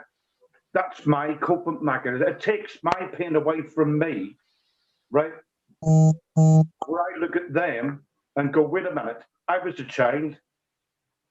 You were the fucking adults that should have know better. You were the fucking, you swore and got married to God. You gave up your sexuality. You gave up everything, right? And then you started abusing children. Yeah. And like I said, in the Catholic, we won the biggest court case in Europe because what people don't realise, right? If you research it, all the stats are there. The Roman Catholic Church is, I'm not saying all priests or Christian brothers, but the Roman Catholic Church is the biggest paedophile ring in the world. Yeah. Whenever we went up against them, we never thought for 1 second that we would win. Yeah, but we did win. Lord Hart found the state of Ireland, Northern Ireland, Belfast, guilty of Islamic abuse on children. Yeah. In our case just alone, 533 victims came forward, yeah, from Australia, America, all over the world, who had gone through the system and in later life gone abroad. But every single one of us were singing off the same hymn sheet, if you know, telling the same stories, naming the same people, yeah. And that's how they knew that we were telling the truth. Our case was covered. We were all given numbers, not names, numbers.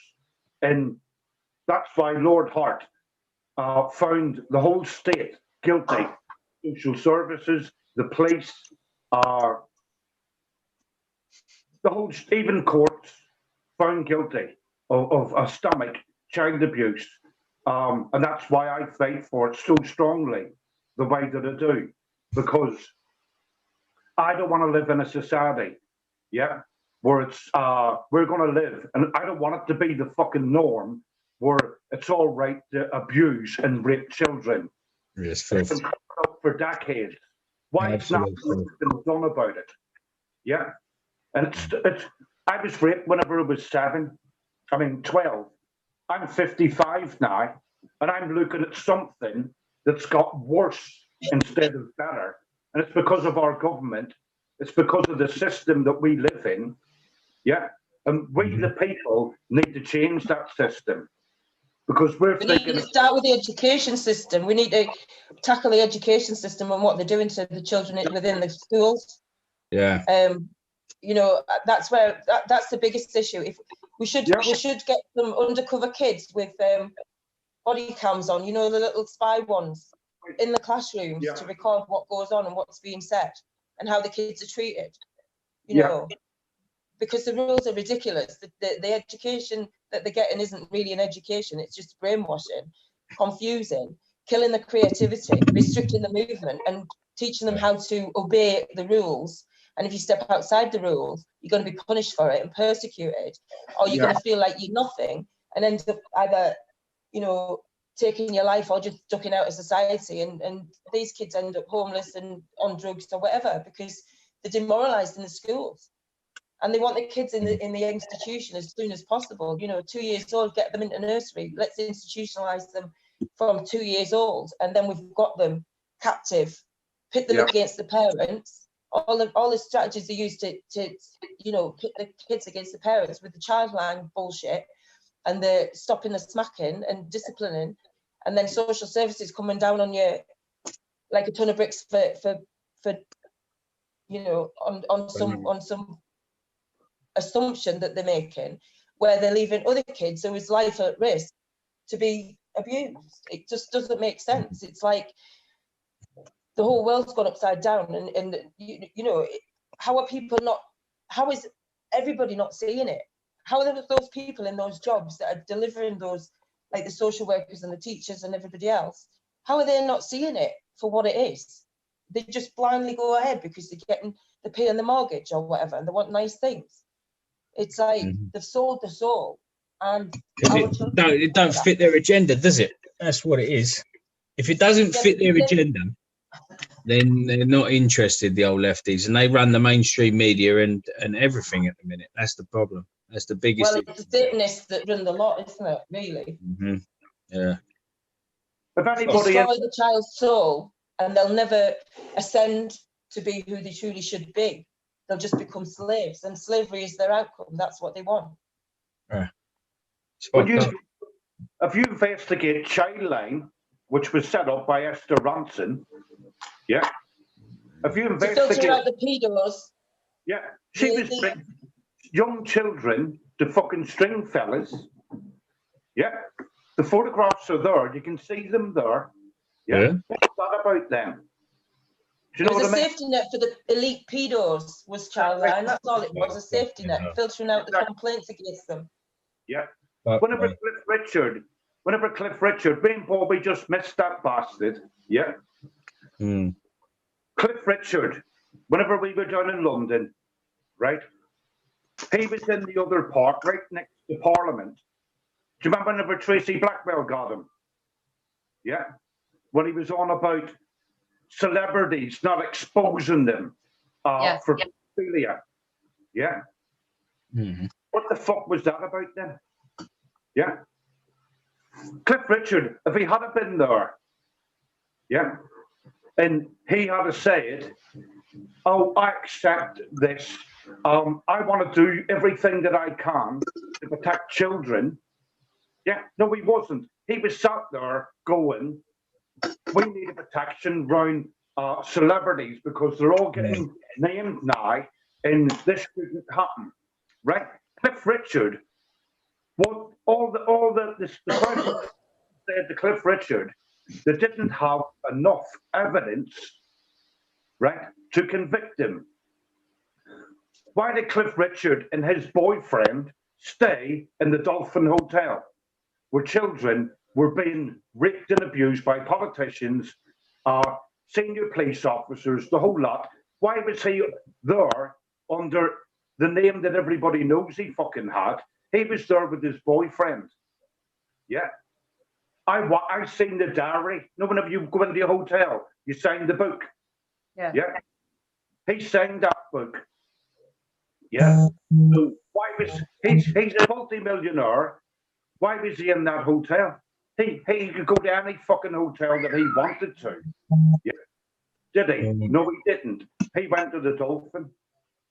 So that's proof. Just before we carry on, it's 1:30 now, and I know Luke's got his show soon, and I was wondering if you wanted to say anything before you jump on. Yeah. I'll tell you what, I have got to go. Thank you for that. Really appreciate you inviting me on. You've opened my eyes to a lot of things tonight, especially Bob with I didn't realise that coat hangers grew on trees, but behind him you can see he's got proof of that. I had no idea where they came from. Anyway, no, I'm fucking around. You're welcome on anytime, whenever you want. Thank you. I appreciate that, people. Really do. And keep doing what you're doing, man. Never give up hope, and we'll always keep fighting. Yeah, keep fucking smiling as well. Keep smiling, people. Trust me. Be happy about it. You know what I mean? You use it doing fantastic work, and don't let it get you down. Don't get too serious. Keep the smiles going, because they'll never take that away from us, man. I'm telling you. I have to say as well, before you go, that video that you did, that appreciation video, your video was the one I was really not expecting. I really wasn't expecting that, and you made me fucking giggle after you fucking broke me. Thank you for that. You know what? I was laying there in my hammock and I got the old message and I was like, yeah, do you know what? I'm going to do it for her because I kept seeing your leopard print head everywhere. And I thought, you know what? Let's give her some love. She's going through a tough shit and whatnot, and she's always smiling. So you're my kind of person. So yeah, you're more than welcome to that. Don't worry about that. That's nothing. That's the least I could do, you know. But thanks for having me on. I really appreciate the invite. You know, It's nice to meet you. humbling. Yeah, thank you. You lot, I'm on Telegram and that, so you know, don't be afraid to message me and show me who you are. So you know. I'm always, you know, willing to speak to anyone. So give me a message. If you ever fancy doing some videos with us for the channel and that, let me know because we've got a whole list of shit to work through, and I'm one of them where I like everyone's perspective on thing and not just certain campaigns, certain types. I prefer everyone. Yeah. Especially the Cadbury's rants. Your bellend. Sorry. Good on you. No. Cheers for having me on. Right. Now, how do I get out of here? Because, there it is. There. Yeah. I'm such a technophobe. That's it. Look. Jason as well. Top man. I'll talk to you soon. All right? All right. Look, see you later. Thanks for having me. Appreciate it. Take care of yourselves. Enjoy the show. See you later. Bye-bye. Bye. Bye-bye. Bye. And then there were us. So, hi everyone again. You're still Cadbury coloured then? I am still Cadbury coloured, yes. Right, with the whole school topic at the minute, there is a lot about the school topic that is floating around. I do want to obviously talk to everyone and get their input on everything of what is happening, what it could be like, what it could be like, everything, everyone's ideas or even concerns, mostly concerns about how the school system's gone and social services and child abuse and basically everything that we cover and everything all the other content creators cover.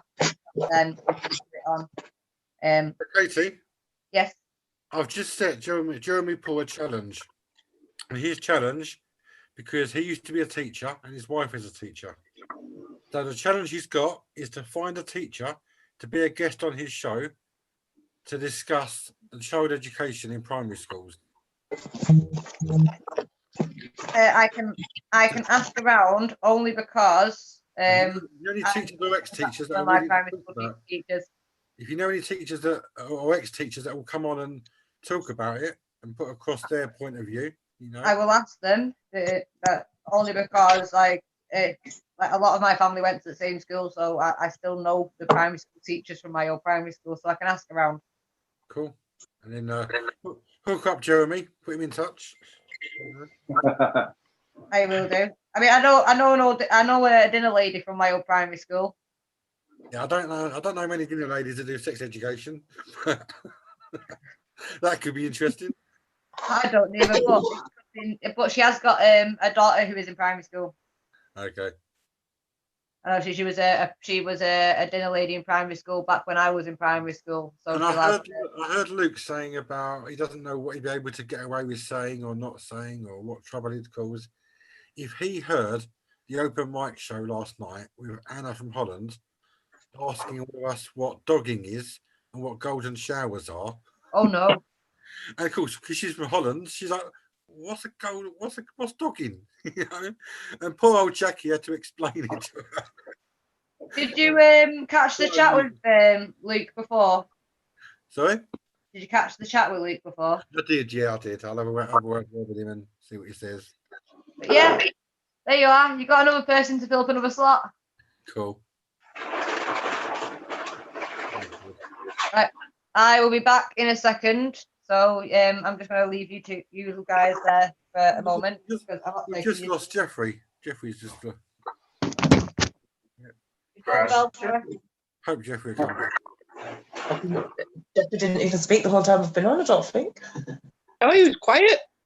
That's not like Jeffrey. Yeah. Oh. That's why I asked who Sir Jeff was, because I didn't know there was Sir Jeff on here. Resident octogenarian. He's 84 years old, he is. Yeah. Sharon, do you know what happened with the whole taxi thing last Saturday? In Telford. Was it a taxi demo, wasn't it? Or something to do with taxi drivers or something? Yeah, I don't know how many people turned up to it. After I've been having a break from the campaign, that I'm a bit out of the loop.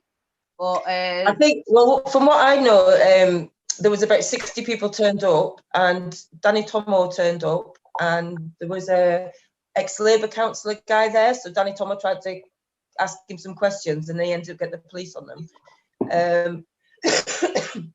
And somebody from Russian news, I think he said he spoke to. It wasn't Russian, but he interviewed Ash. So that's all I know, really. When I was watching one of the videos on the way back where Danny Tomo was speaking, looked like there was about 10 or 15 people there, if that. Yeah. Yeah, Right. I think more people turned up after Danny turned up, but there was only a small number to begin with. But Oh, this was like that though. And after it all started. The videos on the Unity for Our Children as well, because I believe Ash who filmed it. I believe he also uploaded it to the channel as well. Yeah. Because it was when I was on the way back from Sunderland on Saturday. Yeah. Well, I think it's quite common for them not to be too many people there, but it's the footage that you get and the messages you get out there that matters. Because if you can put it on social media, then it doesn't matter if there's a handful of people there, because you still get it out there and you've still said it and it's recorded and other people can then see it, you know, that haven't made it there. But yeah. Well, that's the good thing about what we're doing as well. Using Unity for Our Children as an extension to platforms as well. It'll help us get our voices out there more. And I'm hoping that you'll all be all right with me finding a couple of your videos and posting a couple of your videos, or maybe putting them all together to go on. With us all being Unity for Our Children and all. Not the ones of me having a bad hair day, though.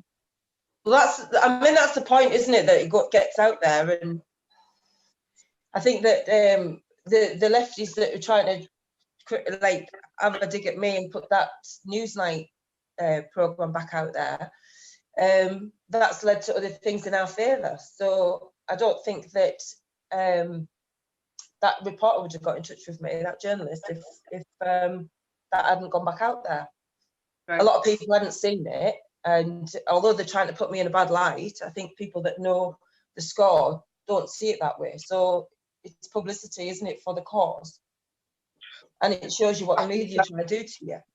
Well, speaking of publicity for the cause, would it be all right if I work with you all throughout the week and that to get some, obviously, to get some content and everything done? So that we can get the message out there, because obviously when we've been going through the list, there's been a hell of a lot that people either want to learn about, need to know about, or that obviously we can raise awareness for. And we're all of us from different points of view and different standing as well. We can also show how we can work together. Yeah. And, John Lawrence and Manchester Colin is on the chat as well. Yeah. Like I said, we've got to start getting a wee group together, and we can do our live chats and other stuff. Bring other people into the show with different experiences over the whole board, so that everybody can get the word out there. It's not that whenever you look at Patriots, everybody always sees the same people. And we're the ones that's talking openly about different things that we've experienced in life. And I think it's more about the more of us start talking together with the group to show everybody else all the problems that's going on, all the issues that's going on, then it makes it better. And we can get it out there better as a group. Excuse me. You know, we're all I've always said I would love anybody. And the only reason why I'm saying it is because of the fact of, you know, we've got people who are out to hurt this group, who out there break the group. And I've always said I would love anybody. I've even challenged them. Come and try and break us. You won't do it. Because me and Bobby would not let anybody break us in any way, shape, or form. I'd prove them wrong all day long. But it's about uniting and staying united. Yeah.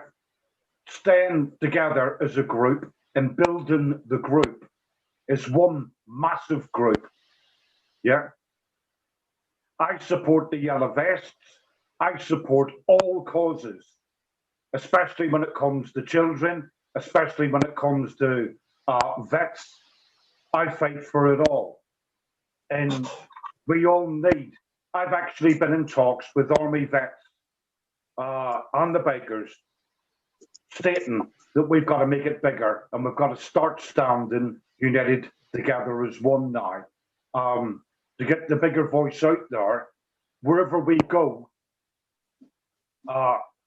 we will bring whatever area to a standstill by Rolling Thunder and by other groups that are going to join in with us, so that we can all properly unite as one and be a bigger voice for this country.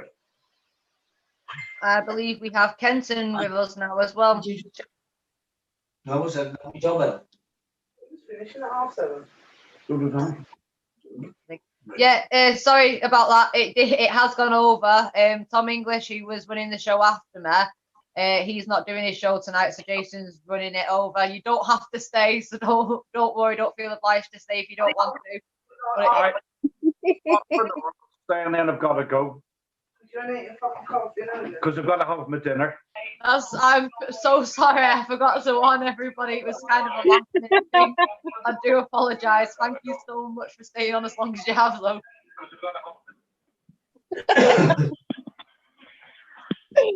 Joe, if you're free sometime tomorrow, would we be able to do a video at some point? Has he already gone? Don't know, has it? Hang on. Joe, are you still here? Aye. No, it's still there. Would you have any time tomorrow for us to do a video? Yeah. That'd be perfect. You're a legend. Thank you. Sharon? Yeah? The reason why I support you so much, love, is because I know the research that you do. Yeah. And I know that you're out there, and I know that you're putting the message out. Yeah. And yeah, what, me and Bobby will always support you, regardless to what, because you know what I mean. You research it, you do your homework, if you know what I mean. Yeah. And we do, to a point. Yeah.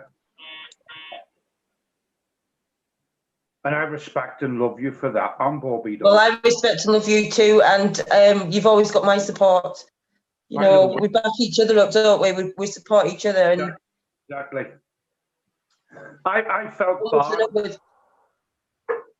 And the great thing is that a lot of people that have, like, for example, have been in touch with the page, the Justice page, they've now set their own groups up, and they're now getting people in their own areas to come together.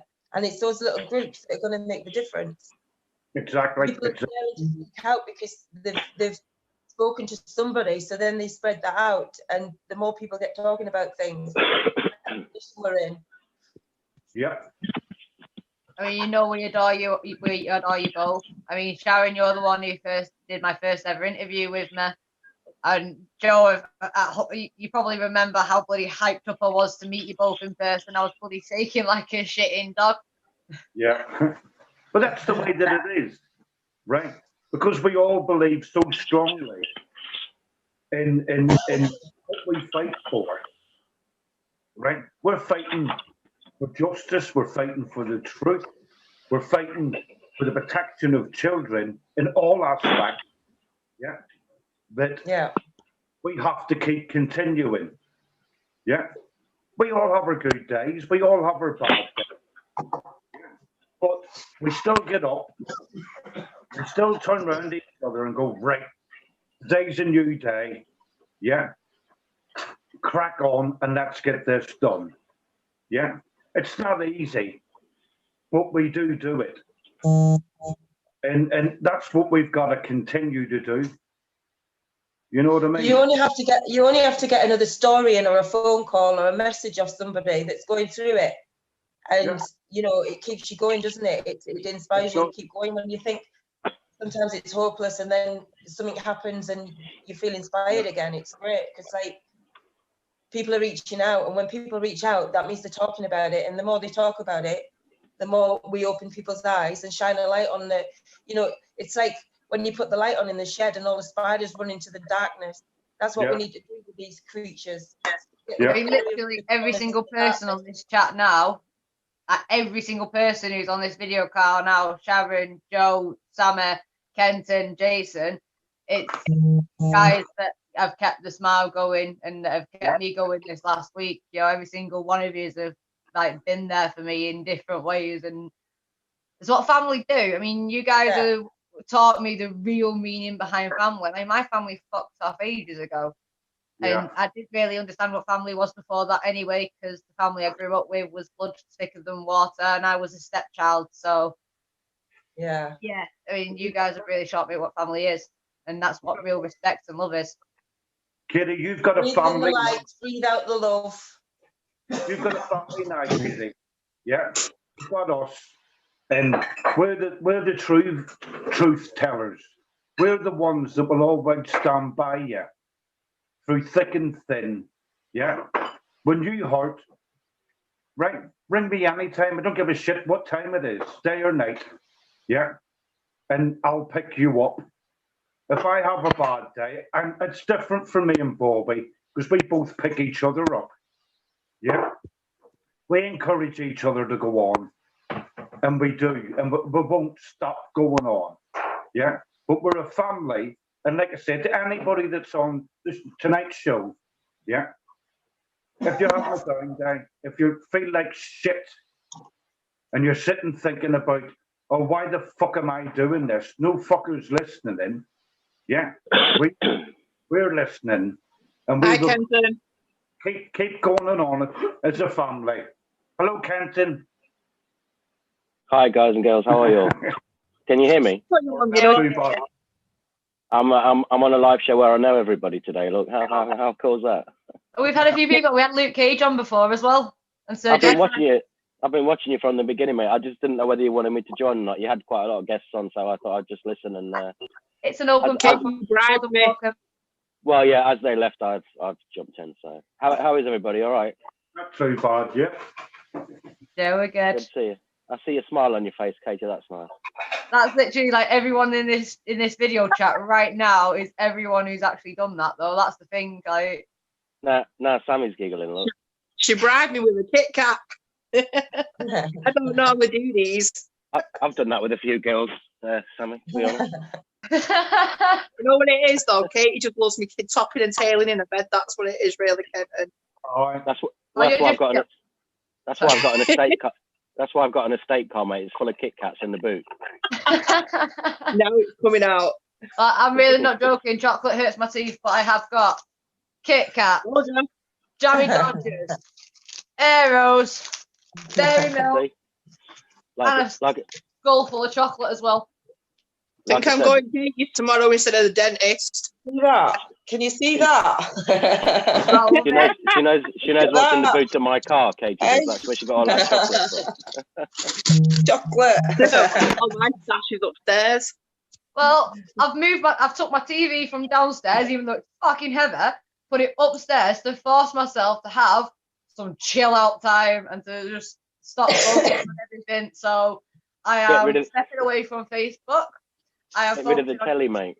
and I am reaching out to everyone to have simple video calls like this about topics we already know about to help spread the word a bit more. And that way it also builds a network with us all as well, because that way it forces us all to interact with each other. I'm on a proper with a Kit Kat. I need a Kit Kat. Yeah, mate. Sharon's turned the mic off to munch.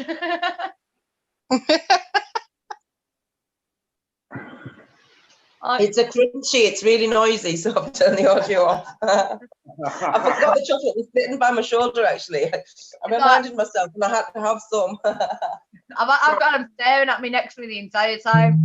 And to be honest, like, I've got my own trick as well. You see my camera go off every once in a while so I can have a smoke. Darling, you can tell you're if you're sitting next to the back door with it wide open. Yeah. Are you warm? I'm all right.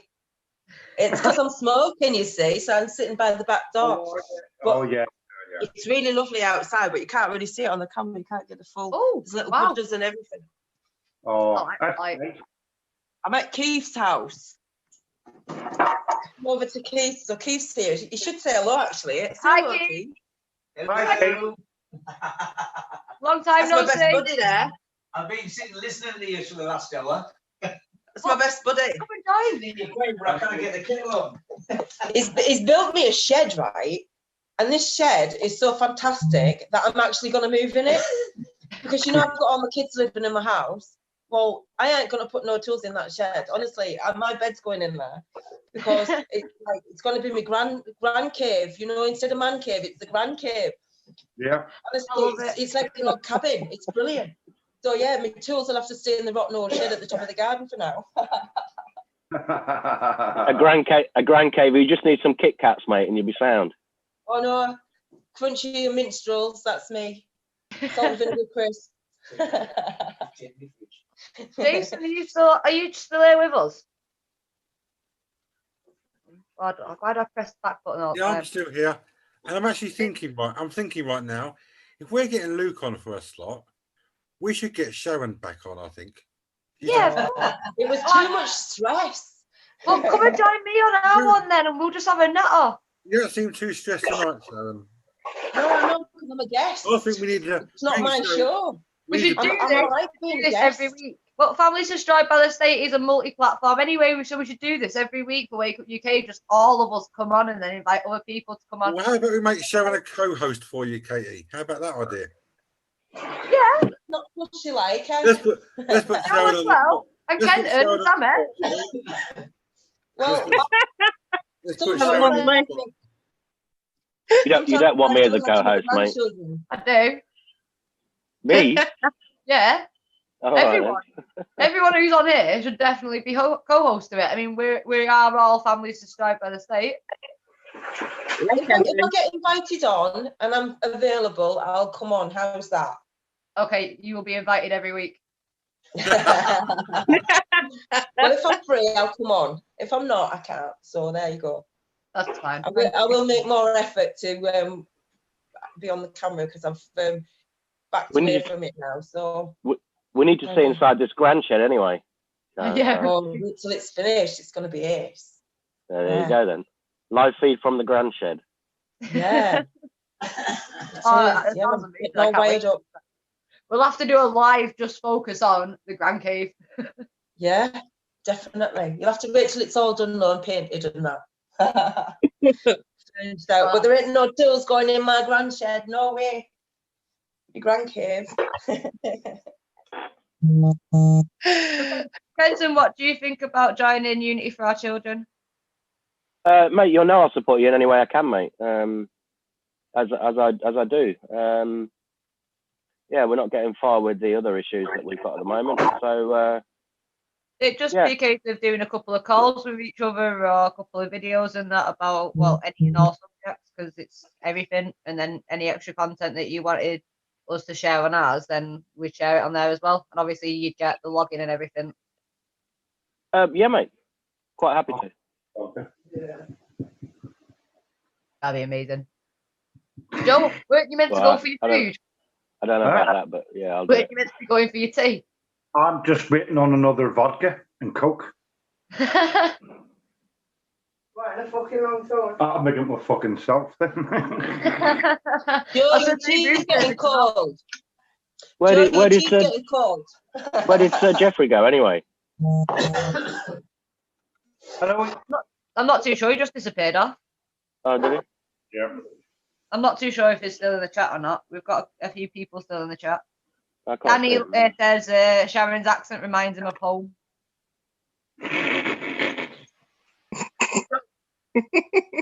Sharon, where do you actually live? Was that to me? Yeah. What did you say? What part of the country do you actually live in? Oh, Teesside. Well, it's on the border of North Yorkshire. I like to think I'm in Yorkshire, but you know. Tea time, did you say? Are you Teesside? Oh. Teesside. Kenton's thinking of food. Just checking. The whole of the Palmer. These wee Harden Hartlepool was unreal. What did you say? I missed that. I lived in Hartlepool. Oh yeah, that's just up the road. Yeah. The beach parties we had there when I was in my 20s were unreal. Yeah. Those big fires on the beach.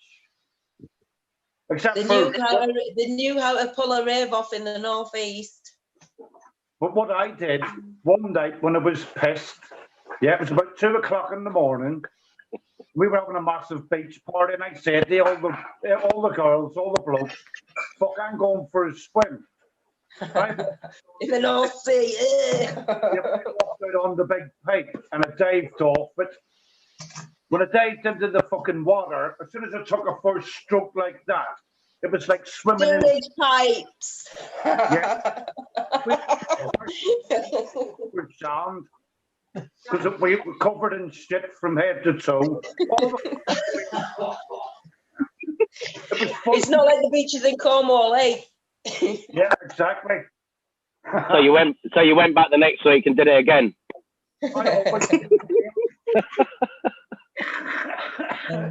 knowing you. How's your brother running? I haven't seen your brother for ages. I never learned. Always do it. How's Bobby? I haven't seen him for ages, mate. Bobby, unfortunately, Bobby's mate, he couldn't come. We were down in where we go, Liz? Cardiff. We were down in Cardiff on Monday. Well, I went to Cardiff, me and Lizzie. And I know you did, mate. Hello, Liz. Didn't know you were sitting there. Hiya, honey. How are you? Cooking the food and keeping me in my drink. No, but it was a good day because we give the Cardiff government a writ. Mate, I know. You know, one of my team was down there, mate. One of our team was down there with you. You know that, yeah? Yeah. If I wasn't working on Monday, I would have been there. I knew what was going on, mate. I know. But it was a good we got it. We delivered it to them. Yeah, I know, mate. Yeah. So now we're just sitting back now, waiting on what they're going to do about it. Well, they won't do nothing, mate. They won't do anything. They won't. But it's the same as all the other notices that have gone out. I have a list from David Robinson of all of the police that are on notice, all of the superintendents on notice, all of the police forces on notice. He sent me a list through. In fact, it was that weekend when I was up at Swinton because we were doing some other stuff at the time, and I asked him to send me that list through. It's pages long, mate, of all the people that are on notice. Pages long. But whenever you get this, right, what we're looking at, right, we are actually looking at an establishment that wants to shut the people down. And what? I know, mate. We're awake, mate. I know. Exactly. They want to keep all the abuse going on, defeat the elite, and all the rest of those out there. Yeah. They want to keep a forced adoption, defeat the elite. Of course they do. No, even right down to the education system, which they're doing. Yeah. Yeah, it was me. It was me that put that notice up about Warwickshire County Council. Jamie Bennett was the guy who did all the hard groundwork on it. Yeah, but it was me that put that thing up about Warwickshire County Council and what they're doing with the children about masturbation. Yeah. I mean, it's just. I mean, it was Jamie Bennett. Yeah, it wasn't me that did the research, but I put it as soon as Jamie. I spoke to Jamie last week actually. Yeah, as soon as I got that information, straight on Facebook, mate, and on Telegram as well, because it's shocking, mate, what's going on. But the thing is, we're not going to change it, unfortunately, because we've put so many people on notice now, Joseph, as you know yourself. I'm sure you've had a lot of conversations with David Robinson. We've got so many people on notice, so many councils, police officers, whole constabularies. They're all on it, mate. I think every constabulary in the UK has been put on notice for treason, and it's just gone in someone's desk somewhere, mate, and it's going to sit there, I think. But if they do that, I'm going for my dinner. we know that they've done it, so we know that they're not going to tell the truth. They're treasonous, right? So what we have to do then is up our tactics where they can't do it. Yeah. So they've been so. Well, I have a different plan, but I'm obviously not going to discuss it here. But some people know what the plan is. I know that, but we have to up tactics to do that then. Absolutely, mate. Our message ain't to nobody then. Yeah. Do you know, I read an interesting statistic, of quite a few statistics today. There was an advert or a sponsored link in my Facebook feed about the film that's coming out about the woman who, I think she was working in the civil service, and she actually went to the newspapers with all the information about Tony Blair's illegal war in Iraq. And there were 30 million people around the world who marched against that Iraq war, and yet it still went ahead. Yeah. Yeah. So what are we going to do? We can march with 30 million people and stop the prosecutions, stop the forced alienation, stop the forced adoptions. Nothing's going to change, mate. We know that, but at the end of the day, what it's down to then, it's down to us then, right? To turn round, get as many people involved as we possibly can, and then have a no vote of confidence in the government. It's a big agenda, but we have to keep fighting to bring more notice to it. Yeah.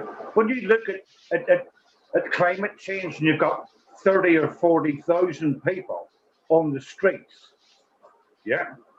When we look at Brexit, which was the biggest vote this country ever took, where's the 17.5 million people that should have been down in London going, "Oh, you motherfuckers," right?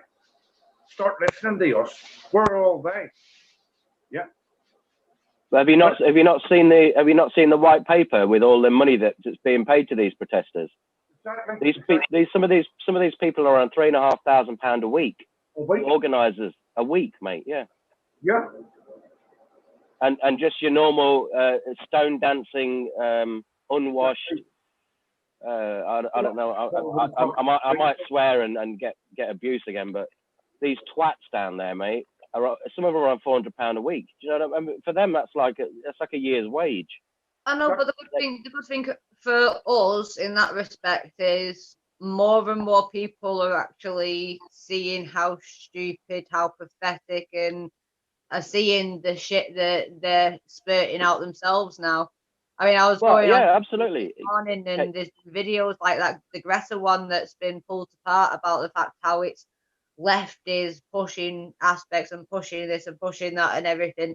And it's waking more and more people up in the aspect of more and more people are now putting their foot down and going, enough's enough. This is our country. You can't go around saying that we're no longer mankind, that we're now people kind, or that Manchester should now be Peoplechester or Blackpool multicoloured pool. I mean that this is not England, this is not Britain. You can't just change the country based on someone else's political views. And because they're going to the extreme of even trying to change town names and Oxford Dictionary words to completely different ones because they don't want it to be gender specific. People are getting frustrated with it. I mean, you're seeing millennials now getting frustrated with it as well. I mean, my brother is a millennial, and I mentioned Antifa to him, and he goes, "What, people really aren't taking those plots seriously, are they?" And he's completely out of all politics and everything like that. He's just concentrating on his rap career. Well, firstly, I identify as a toaster. That's my my gender position. The problem is though with it, Katie, that they the first time they did it with the pink boat, it cost £7.5 million in overtime for the Met Police and 1,200 arrests. Now they've done it again for 8 days, and apparently they've been given an order to leave the site. But I've seen another video today. I quite like them. They call them the rats videos now, aren't they? People like the DFLA, Phil, and someone else today running around going, "Look, we're rats, the rats, the rats." I think they're brilliant, those videos. But the thing is, they did it for 7 or 8 days the first time with the pink boat, and they've done it for 8 days again now. And they are causing massive disruption. In fact, I had to go right down to the south of London today and yesterday on a job. And even the signs driving back in towards London are saying, please avoid Westminster through massive delays. And it's only them stinkies that are causing the delay. And that's the problem, though. But that's another thing that people are getting pissed off about is the fact that they're affecting first responders. Yeah, absolutely. But the problem is they're getting the publicity, mate, and it's all over MSN. Exactly. I mean, with France, everyone ignored the yellow vest, tried to ignore them and let them die off and everything in France, and then the fire services got involved. Now you've got fire services, fire nurse and police now all fully there and involved. At the end of the day, this disruption over climate change, which I can't even remember the number of how many scientific professors actually wrote into the UN about the fact how there is no climate emergency, and these are shitloads of professionals who've been doing this their entire lives, and people's lives are going to get lost to the fact that they're affecting first responders, fire services, ambulance, police, everything. Did you not see today they arrested that broccoli head yesterday? I put something on Facebook about it. He was on bloody BBC Breakfast or something, or ITV Breakfast this morning, that broccoli head. And he's answered his phone. He's gone in his pocket to pretend he's got a phone call, and he's put a banana to his ear, and he's talking to a banana with his broccoli head on. And he's on the bloody ITN or ITV, whatever it is. He was on that bloody program with his broccoli head on. And you just think, well, why are these people getting the publicity? Why are the BBC still pushing the narrative?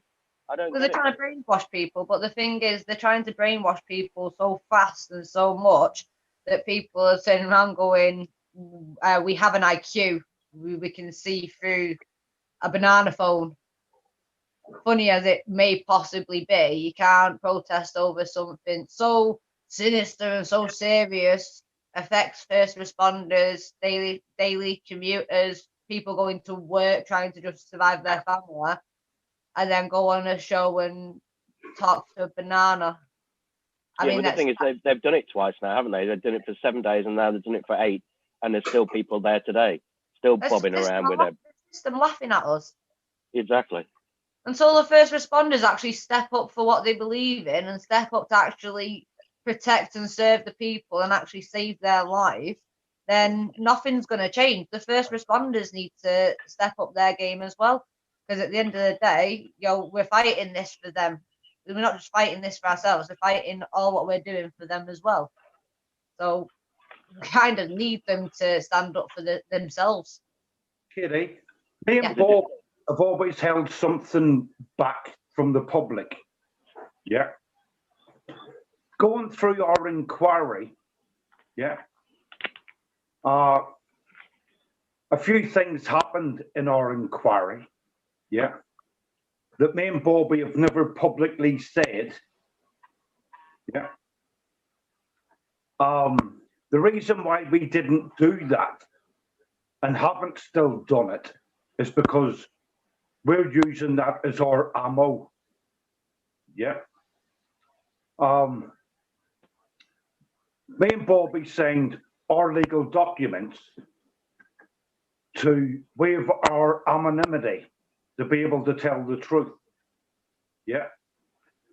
And it took them 45 minutes to get me and Bobby into court because we were the only two out of 533 victims that waived their anonymity because we knew it was behind closed doors.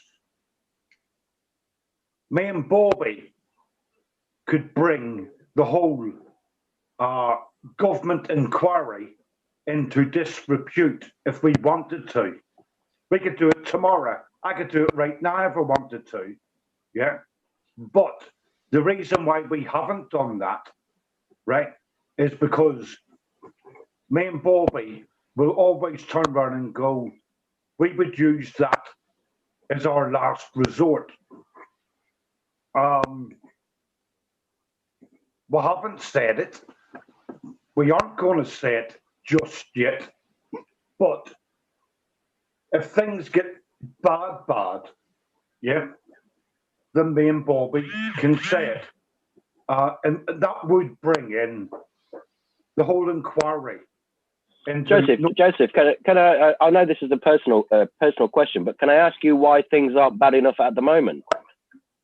I know it's a personal thing for you and Bobby to deal with, but are we not already in dark enough times? We are, in mate. This country. Kenton, I get that, mate. Right? But what people don't realise, yeah, me and Bobby fought this for 10 years. Yeah, I know, mate. I know. It's a long, long fucking time. Yeah. And we won at the end of it to a point. Yeah.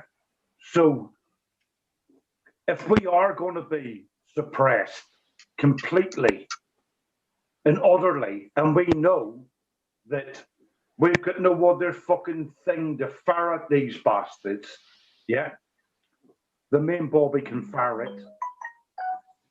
Do you know what I mean? Yeah, mate. Listen, I understand. You know all this. You know the work I'm doing, networking and going around and supporting these causes. Doesn't matter whether it. For me, it doesn't matter. Yeah. I don't care if it's Tommy Robinson. I don't care if it's the DFLA where we got kettled a couple of weeks ago. Yeah.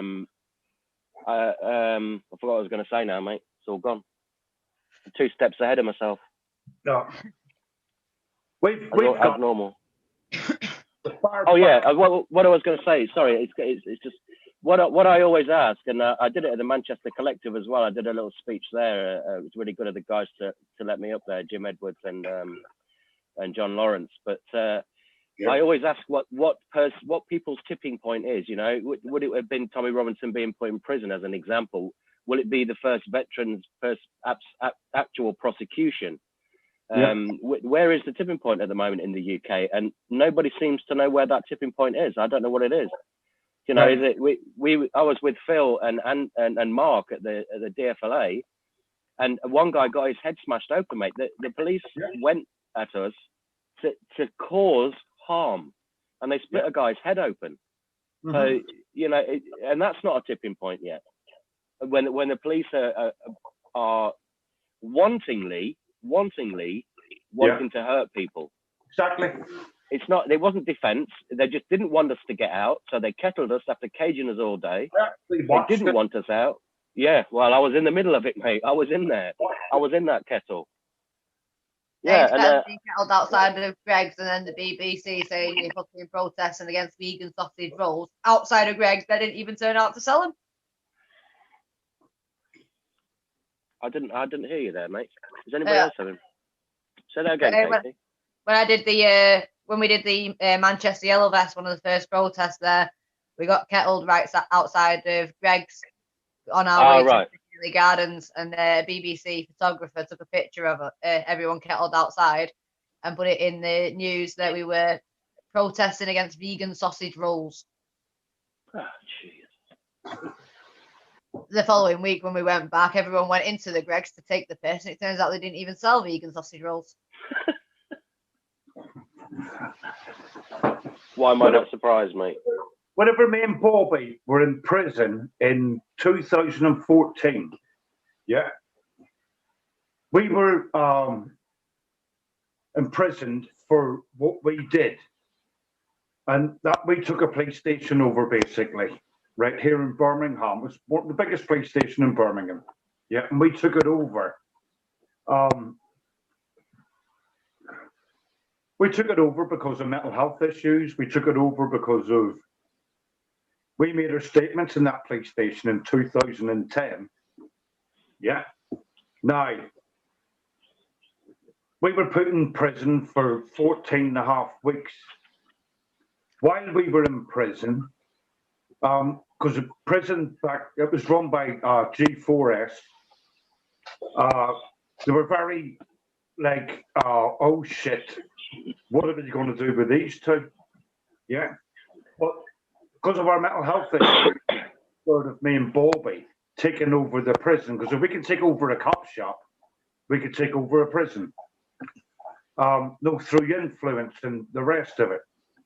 Yeah, but that wasn't our case. We were just trying to highlight about mental health issues with vets, mental health issues with people that have been raped and abused. The police knew that. Even though we took that police station over, the police did not oppose bail. It was the Crown prosecution that put me and Bobby in prison. While we were in prison, they couldn't deal with this. They didn't have the mental health team to deal with this. We were in the wrong environment. Yeah, it all came out. We went to court on the 2nd of December, yeah, and released on bail straight away because they knew that fucked up. Yeah, because me and Bobby, right, we are still under, we're still government protected, if you know what I mean. Because even though me and Bobby signed 2 forms in front of a barrister and Lord Hart, yeah, to waive our anonymity, we're not allowed to mention the names of the people that raped and abused us. Yeah. Now, how they worked that fucking shade out is beyond me, right? But we've got to protect our rapists, yeah, more than me and Bobby, and any other victim gets protected. Now, how can that be right? It's fucking wrong all day long. Yeah, we've had millionaires turn around to me and Bobby and say, name them, we will pay the £25,000 fine each that we would get, right? Or me and Bobby go to prison for 2.5 years. Yeah. So we still can't do that because even if they paid that money, the fucking court would turn around and go 2.5 years each then. You get more money going on the Extinction Rebellion march, mate. Exactly. Exactly. I think you should grow a beard and grow your hair long and do some spooky dancing and smoke some drugs, mate, and go on Extinction Rebellion.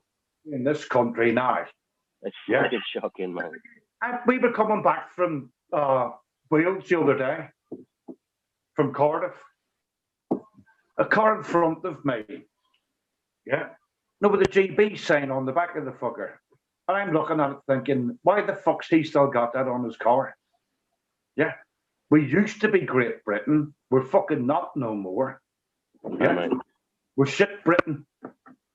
And the more people that waking up to it and start fucking going, what the fuck? Yeah. They're turning round to the vets in this country who fought for this country, this nation, swore their allegiance to the Queen and country, and they're shitting all over them. Right? If they can do that to vets, they can do it to innocent children. What does it say about this country? It's fucking shite. And it's the government that need to be dragged out and fucking sacked. Oh, now we're talking. Yeah. And I know Kenton's going to understand exactly what I know about here, but I mean, when I was in Germany, the streets there, everything, you could tell that everyone was proud of the country because the streets are so clean. Everyone's so friendly, even just walking past them and say, hiya. When you've been in Germany for a while and you're used to the environment, when you come back, England looks like a tip. There's rubbish scattered all over the streets. No one gives a shit about where they live or about what the presentation or anything. They've got no pride in their own home, let alone their own streets anymore. I mean, They've been demoralised by the government screwing them over. That's why they're just completely demoralised, aren't they? They've let them take over the land. The government's serving their own purpose, and the people are demoralised. When you look at what the police done yesterday, beating the shit out of fucking firefighters were buttons. Yeah, seen it, mate. Have you seen Barcelona as well? Seen that? Yeah. In that car park in Barcelona? Yeah. What does that say? It's fucking ridiculous. When you're looking at the emergency services of the country, which is the police, ambulance service, yeah, you're sitting there going, really? And they're going to beat the shit out of firefighters. Yeah. I just can't get my head around that bit. Police can't class themselves as first responders anymore. They can't. They're not first responders. They don't. You ring them up about an emergency. You're lucky if they ever turn up. All you get is a reference number. No, they don't. They don't hold themselves accountable to their actions. But yet you've got the emergency services, the actual first responders like ambulance services and fire services, who are actually on call and are actually trying to do their best and to be a public servant and to help the public and to actually help people in general. I mean, isn't that why people are supposed to join the first responders and the emergency services to actually help families? But you look at now, right? I support all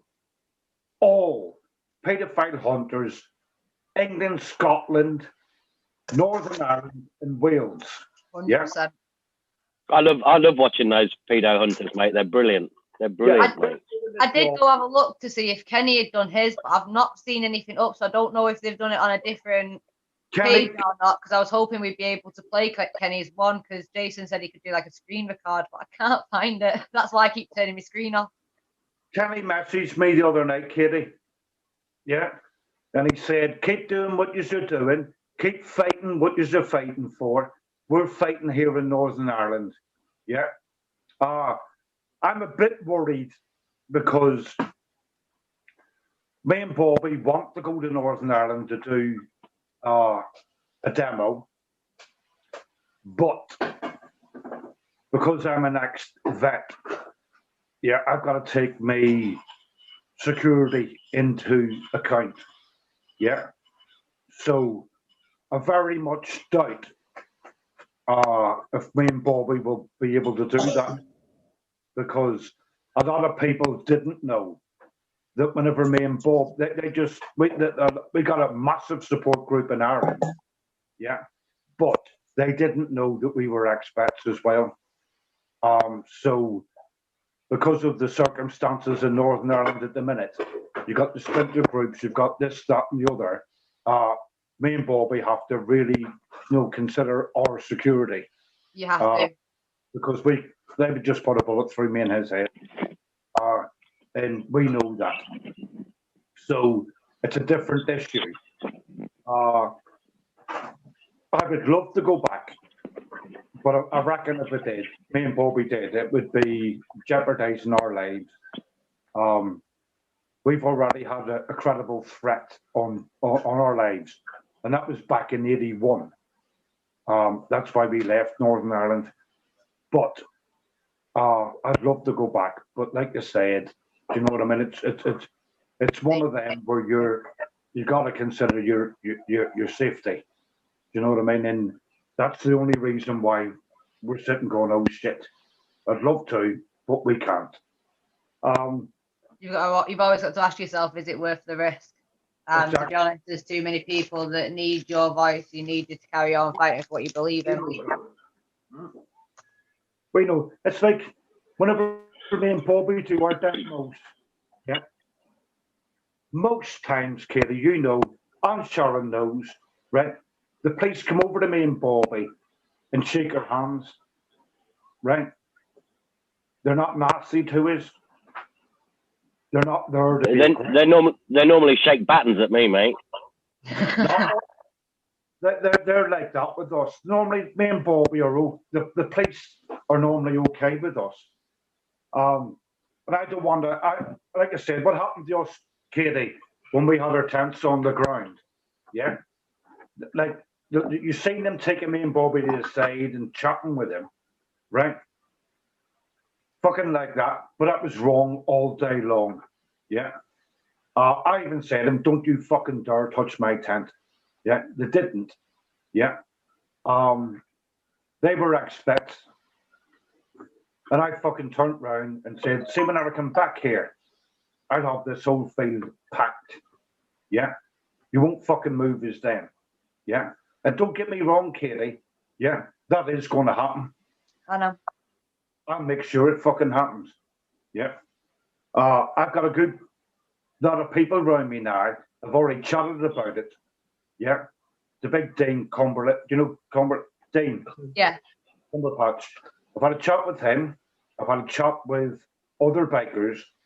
And I said to them, the only reason why we got moved, because we want our numbers. The next time we do this, I want that fucking grass covered in tents. They won't be able to do it again. They've all gone, no problem, right? That has to be sorted, yeah, and put into a plan, because I'm not letting them bastards get away with that. No way, yeah. So that will be something that is going to happen. Don't know when, because we're in winter now, right? But believe me, yeah, the next time we put camp there, every bit of grass there will be covered. Because whenever he came out to me, what do you call that arsehole? Who that Sam was talking to, the prick. Which whenever she went in with social services. She went in there with Jimmy the Hat. Yeah. Yeah. Remember that fucker with the glasses? Who's the head of he's the head of the building or something like that. Yeah, I can't remember his name, but yeah, I know what you mean. He came out to us and says, you will be getting moved. I'm like, no, we fucking won't. Yeah. But he won't come out of fucking again whenever we go back again. He will not come out again. He'll be too fucking scared to, because I will have every blade of grass on that field right outside their building packed. Yeah, and that's a promise. Yeah, that will happen. Yeah. Did you notice though, it was the police didn't actually come over to us. They turned up eventually, but it was the council police as what were they? Bailiffs, that's what they were. Bailiffs, that's the word I'm looking for. Thank you. Yeah, they were bailiffs, and the police came to the site, but they didn't come anywhere near it. Nope. And the bailiffs got paid to stand around staring at us all day long. Yeah. They were there for hours just standing around, and they were getting paid. And they waited for the police to turn up, which was, 3 o'clock or something? Yeah. And then the police didn't even come over to us. They just came over 3 days later anyway. Yeah. And that was wrong all day long, because when I went over and spoke to the chief inspector, right, who was a woman, I'm not knocking because she was, I'm not being sexist or anything like that. Yeah. I turned round to her and went, haven't you got fucking children? We're here fighting to protect your children and your children's children. Who let the dogs out? Who let the dogs out? But fucking, they never didn't get involved in it, right? But the council bailiffs, the bit that hurt me so much, yeah. See, half them council bailiffs, they were all fucking ex-squaddies, yeah, ex-military. And I turned round to them and I said, are you going to shit on your own brother? Yeah. And we're only doing our job, mate. We're only got to do a job. I'm like that there, fucking really. Yeah. I said, fuck me, I was in tears. I turned round and I said, yeah, I'm an ex-squaddie. I was raped and abused as a child. And you're going to walk all over the fucking camp. And you're peacefully, right? But Katie knows, yeah. A few things happened at camp that shouldn't have happened at camp, and that was the only reason why we were decamped. Well, everyone here knows, like Joe, you witnessed the first couple of incidents. Kenton even witnessed the last couple of incidents. And while we are actually on the subject, one of the comments from one of the issues was, what's wrong with pissing anywhere? I'm entitled to piss anywhere, wherever I want. Do you have any comments on that? If you want to piss discreetly. Yeah. We're not back to the golden shower conversations, are we? And dogging? No? Oh, wrong. Oh, sorry. Any demo that I ever go on, yeah.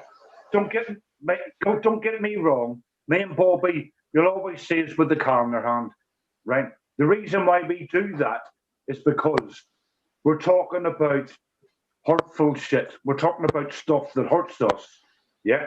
And having that can in my hand or drinking at the time gives me and Bobby that little bit of Dutch courage to talk about what we have to talk about, yeah. But even though I do that, right, I've got a piss bucket in my tent that I go into and piss in, yeah. There's a massive difference, yeah. Yeah, Joe, the problem is you can't educate everybody, mate. That's the problem. You can see it by the people that aren't awake. If they're going to be idiots, walk around in the underpants and leave bottles of piss outside the building, then there's nothing you're going to do about it apart from asking them not to come next time. And as Katie just touched on, when we were at the last one 2 weeks ago, we had a very similar issue where people were saying someone was going to get knifed, and it was just a load of boys having a load of banter outside and kicking each other's head in. This is from the exact same camp as well.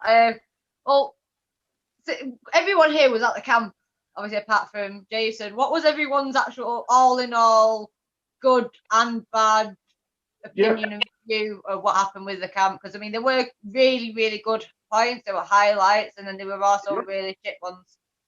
The good bit for me was when you pissed off for 6 hours, mate. That was brilliant for me. the only thing you missed Kenny Hurd and Barry come as well, didn't they, from Liverpool? And you missed them. All because I went for a shower. Yeah, exactly. You wanted to get away from me. That's what social media.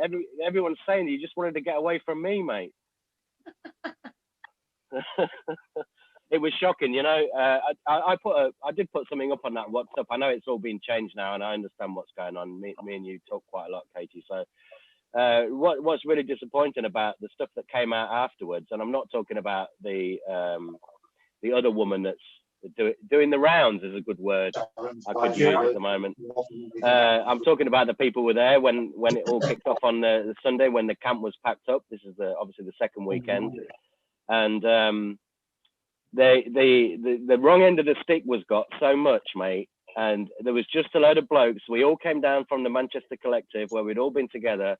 There was a load of blokes being arseholes, taking the piss out of my shoes, taking the piss out of everything. And then somebody got it in their head they were going to be stabbed to death and had to leave the camp. Now, how'd you go from a load of blokes and a bit of banter? Nobody had even been drinking. We'd all been on coffees and Coca-Cola in the morning at the event. Came straight to your place, and then people had to leave the camp because they were going to get stabbed to death. And you think, Jesus Christ, mate. Well, I did put a comment in that WhatsApp group before. I know it's all kind of disbanded and you've changed a lot of stuff in it, but I was gobsmacked because while we're on this subject of misinformation, Tracy Blackwell was on my wake up a couple of weeks ago, and I had a chat with Katie when I was back in London. I don't speak to Katie a lot. I haven't really had an opportunity to speak to her a lot, but we call each other, and she was on the wake up call. But the day that it kicked off on Tommy Robinson's sentencing, and there was a fight outside the pub, outside the Moon, I was outside the Moon at the time. And the only reason I didn't get a beer poured over me or thrown at me was because the woman who took the beer was the woman that ended up in the fight. Now, the stuff that was going around WhatsApp and all the groups, you cannot believe it. So when I saw Tracy, because I didn't want to ring her, I said, look, next time I see Tracy, I'll tell her what happened. Because I was stood right next to the woman that got the pint thrown on her. I was there outside the pub. And I said to Tracy, look, I couldn't say anything because I didn't know the names of the people. I didn't know the 4 girls that actually got into this fight. And then the police turned up and they were getting bottled and glassed. And they've stopped at the Moon now. You can't even take a drink outside now, even in the plastic glasses now, because of that what kicked off.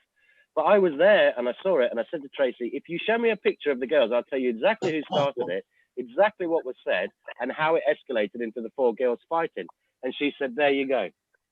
But I couldn't put anything on WhatsApp or Facebook or any of the groups because I didn't know who the girls were that caused the fight and caused the police to turn up. And a lot of people were arrested. I'm pretty sure Smithy got arrested again that day. I'm sure he did. But, Smithy turned it into a talent getting arrested. Smithy, yeah, I know, mate. I think he had a crushing event a couple of days ago down in London, didn't he? In fact, I had a lot of messages. If I wasn't working, I would have been down there on Monday, even though I'd probably get my head kicked in. But I would have gone down there on Monday because I know the rubber ducks were there. But I also know what was going on, as you know, I do, with the Welsh Assembly. I knew that was going on. That's why my mate, you know, my mate is Joe. Yeah. Who was down there. He went in. I'm not saying in my place, but he went because he's only round the corner. But anyway, I'm waffling again, mate. There was 8 of us. I have to be careful. I have to be careful what I say. We all signed that document. Yeah, 8 of us, and 8 witnesses signed the document behind our names. Yeah, I know. We only let 6 of us in. Yeah. Do you want a copy of it? It was like through fucking whenever you want to go abroad, you have to take everything off. Yeah. No, when you go through customs to get into the Parliament. Yeah. And fucking had this bloke turn around to me, and I've got all my Northern Ireland medals and rest of this shit. Take them off. I ain't taking shit off me, mate. Yeah. You got to take that. No, our badge that we have. Support the twins in their fight to protect children. Had to take that off. Had to take my orange vest off because I've got all our shit printed on it. Yeah. I think he just wanted to see you naked, Joseph, to be honest. Well, he did. But everybody's taking their shoes and everything off, and I'm like, I ain't fucking doing that. And I turned around and I said, Max Military. Right? I says, I ain't taking none of that shit off me. No, you're all right, mate. You're all right. I felt a bit. No. What the fuck? But, yeah, you're not allowed to wear nothing in Parliament that shows what you're fighting for, or what your beliefs are. To strip you of it before you go into it. Because we need to get people that have been actually real people, actually human people who've actually lived and been down the paths of the people into Parliament. We need them taking over the seats. Real people who actually know what Britain is and what it's like to live in Britain, who've got the actual country and the future in their perspective, in their mind. You're talking my language now, mate. You're talking my language. Well, it's something I've always been working to. I mean, since I first started campaigning, since I first started protesting, I made an end goal plan. The end goal plan was always to get people in Parliament from the real world. Yeah. Yep. Kate, me and Bobby have actually, yeah, because me and Bobby do express and do talk about all these Pakistani grooming gangs that's going on in England. Yeah. That are raping innocent children all over this country. We've actually asked our communities that instead of sitting going against this, come on and fucking support it. Because if you don't like it, we sure as fuck don't like it.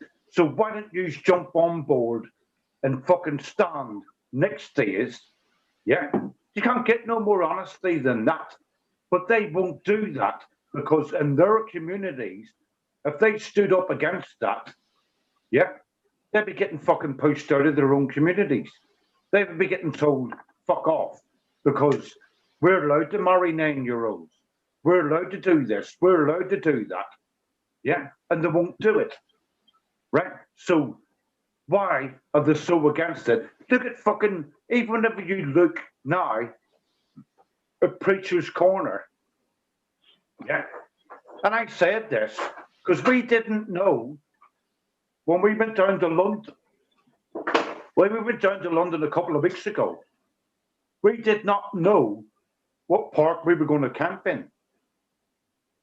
And I turned round in my own head and went, I hope the fuck they don't put us in near Hyde Park because it's too close to the Preacher's Corner. Yeah, because I'm sorry for saying it, but it happens to be fucking true. And I am a truth teller. Yeah. They've took over that corner. Yeah, you have to be careful. You have to be careful with the truth telling, mate. You might get some death threats. I don't give a shit about the death threats. Yeah, neither do I, mate. Doesn't bother me. But no, me neither. So that's been the democracy corner of this fucking country.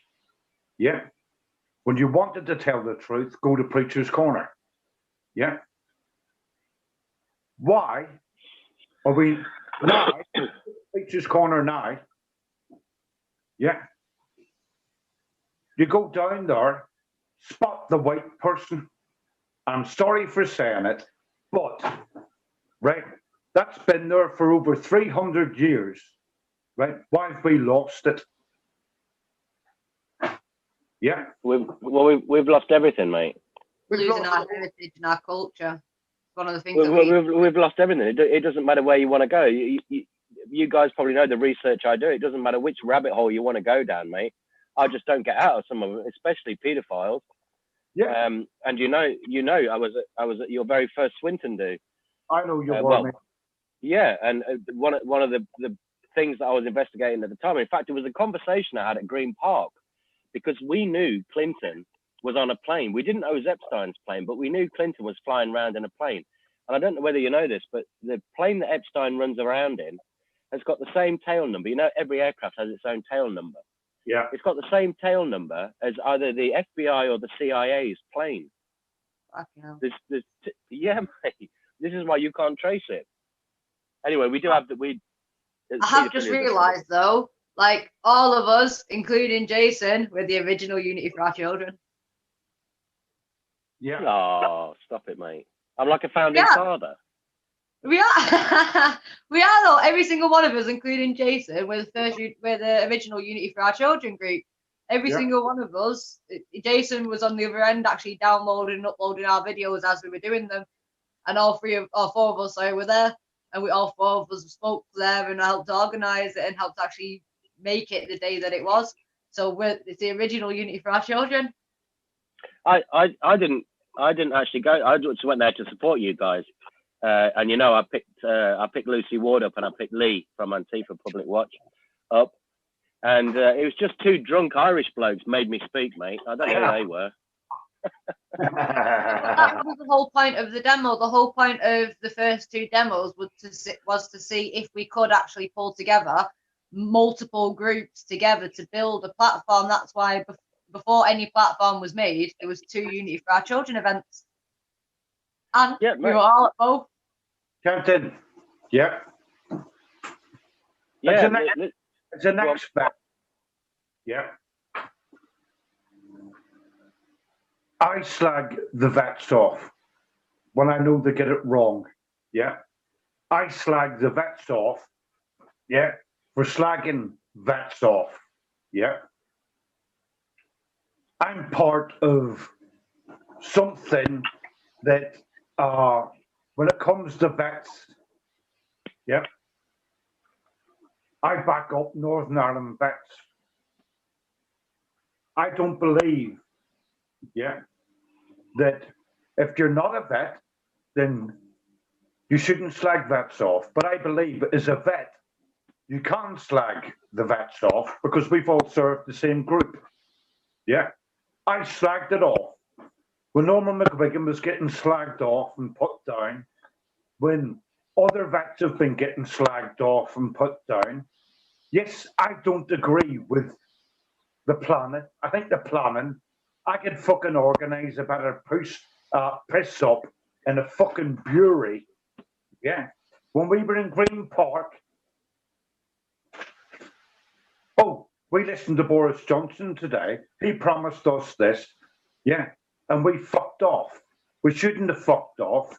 We should have went into another park and kept it going. Do you agree in that? I do. Right, I'm gonna have to say something now. I didn't want to come on here. It's Katie's show, but I have been asked to keep my mouth shut because apparently things are happening. Because I'm sure most of you know, I've said my bit because I'm a little bit sick and tired. And the other issue was that I've actually got at the moment, and working with the team, some of the team have sent me some documentation through of what they want me to speak about. But I've got 2.5 pages of bullet points alone, some of which, most of it actually started at Green Park.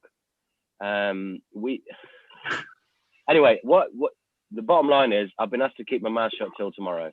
So I'm going to keep my mouth shut till tomorrow, and then I will be doing the video to not to slag anybody off, but just to expose, because when you network like I do and you go to all of these events, and I've been to a lot of events, and I've even spoken at events that I wasn't asked to speak at, but I did speak at these events, and the backstabbing and the kickoff, how do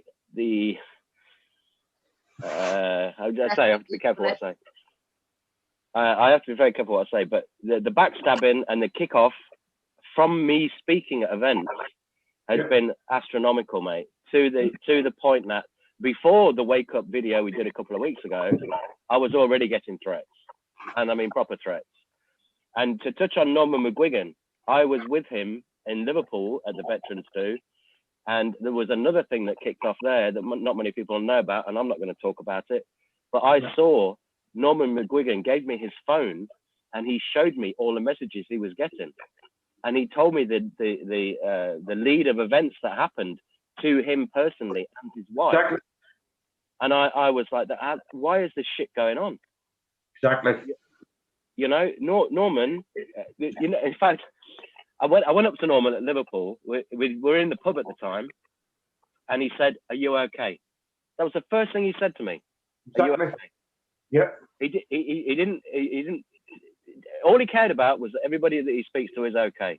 Anyway, he showed me all the documentation that he had.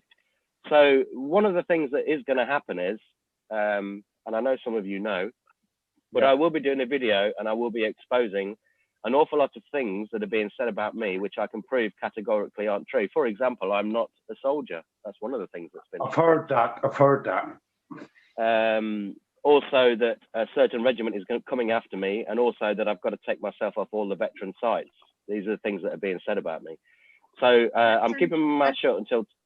There's just, if they start, just turn around to them and just go, "Futzer." Say again, Katie, sorry. Just tell them they're a futzer.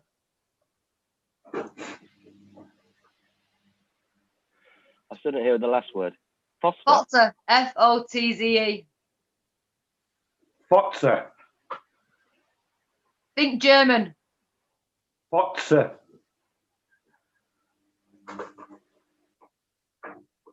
Oh, Kenton, you're supposed to speak German. Ja, das kann ich ja auch noch. Ja, oh, ich glaube das.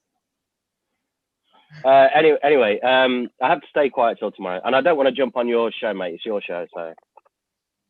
Yeah, there is a lot of things been said and written by very influential people within the veterans community, which are lies. Yeah. I mean, to be honest, technically, we're not actually in my time slot anymore, so we're actually in someone else's side of the show. So it's just truth tellers on TV. Truth Tellers TV. Exactly. And we are the truth tellers.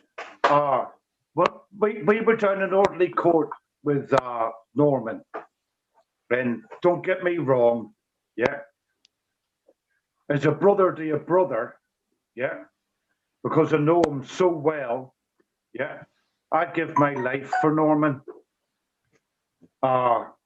because I know where his heart lies, I know where minds at war lie, yeah, and whenever we are in the army, yeah, or whatever we serve under, yeah, we make a brothership that nobody can break. We were down in Audley Court, yeah, and Lizzie was, and Bobby was, and Ginny was, yeah, saving vets' lives in field tents last year. So I know the work that Norman does. I respect the work that Norman does and Minds at War do. Would I have anybody say any different? No, I fucking wouldn't, because it takes the heart to do that. And what I've watched over the last couple of weeks, and us as vets have to try and understand this, that when you're watching a man and Minds at War that work night after night, day after day, 24 fucking 7, going out and saving distressed vets, right? How in the name of fuck can anybody put the whole establishment down at Minds at War? That pisses me off. Yeah. Joseph, the feeling's mutual, mate. I don't know why people are now saying that I wasn't a veteran, but these issues were touched on briefly this evening, and I think Sharon said, you know, that there's paid activists amongst us. Of course there is. Yeah. The thing I thought was that amongst the veterans, it's pretty difficult to be an imposter, because you're military. Yeah. I can't see how they've got paid infiltrators in there unless they, and I don't mean this in a bad way, unless they're civvies that have come in supporting the veterans and they are paid activists. I really don't know, but I get that. The backlash of one of the events that I was at was unbelievable. I was a disgrace to my berry, and all these things were being said about me. And actually, it was a civilian who rang me a week later. And he explained a lot. This is all going to be in the video. And he explained. He said, I actually left the event because I didn't want to go there as a civvy and back you up because I know what you're doing. Yeah. And he actually left that event, and that's for me a very disappointing position to be in. I try my whole project. Our team. It's not my team. Yeah. Our team. The whole project has been unity. The whole project is going to Danny Tomo's marches, going to the DFLA, going to see Tracy, John Lawrence. Families destroyed by the state. Sorry? Families destroyed by the state. Who said that? Yeah, it doesn't. But it doesn't matter. All of these groups I've been to, because what was important that will come out in the video is that we had a meeting, and what I wanted to gauge and what the idea was for us as our team was to go out and see what support was there. You know, because a lot of these functions, a lot of these marches are now falling short big time. You know, you go to a Tommy Robinson do now, and there's 500 to 1,000 people. He used to get 30,000 people at a march. So the idea was to gauge how many people are up for it already. And if we could, let me say as an example, we could spearhead a veterans non-violent direct action initiative, that how many civilians would want to be in that and want to be with us. And during that process, the database of people actually contacting me on a daily basis, private messaging or Telegram especially, It's just gone exponential. It's unbelievable. And then to go to an event and make a speech where I was asked to speak, and then the onslaught of abuse that I got after it, it stopped me. It stopped me in my tracks. And in fact, I spoke to the team about 2 or 3 days later. I got something like 25,000 Telegram messages because I'm in a lot of Telegram groups. Yeah. And I said, look, I'm not even looking at it now. I'm not interested in it anymore because I've had enough of it. Isn't the whole point of doing what we do to encourage other people to speak out and to speak against to speak about what they believe in and fight for what they believe in? Isn't that the whole purpose of what we're doing? Yeah, but yeah, absolutely, Katie. The issue is, as you know yourself, and as we speak about privately, you know what goes on in the background, and we talk a lot about, I'd say, private issues. Yeah. You know how badly that affects the individual, and how far you can be brought down just because you've done something good. That's the issue that I still can't get my head around it now. Kenton, I'm finding it very difficult. Kenton. Yeah. I watched that, and I watched them turn around to you, but I get that. Yeah. If you let me explain it first. Yeah. Do you remember whenever they turned round to you and said you have the wrong berry on? Yeah, I know. Yeah. Yeah. The reason why that was said, yeah, is because of what you were sticking up for. Yeah. Lizzie sat right in front of me now. Yeah.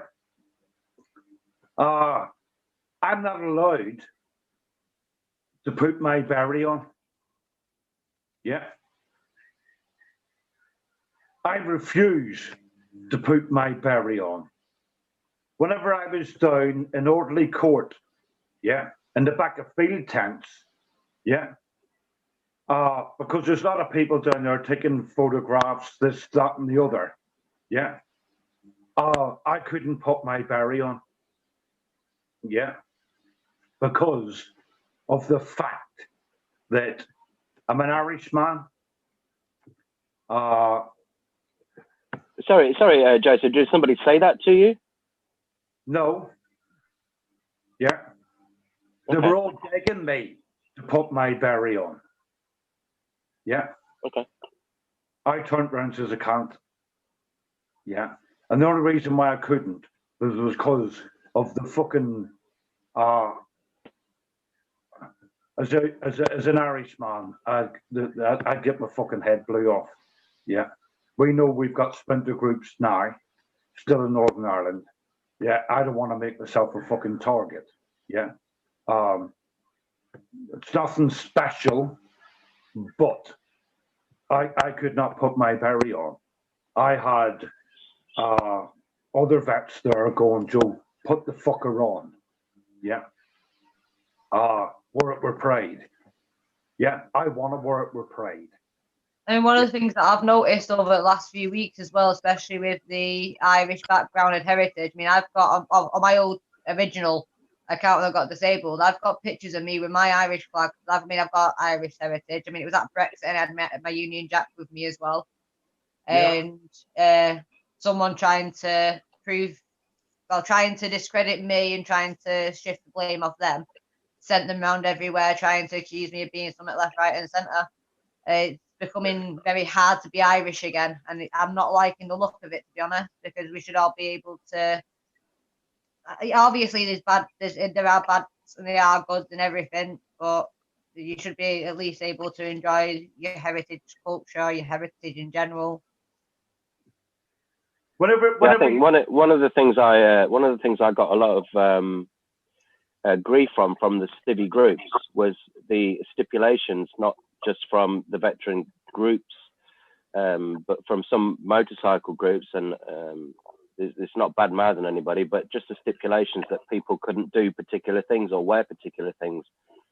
Now, when I go as a veteran to any of these events with my ex-army veteran T-shirt with the Remy on the back and my berry, Nobody ever says to me, "I'll be better if you took your berry off, mate," at this event.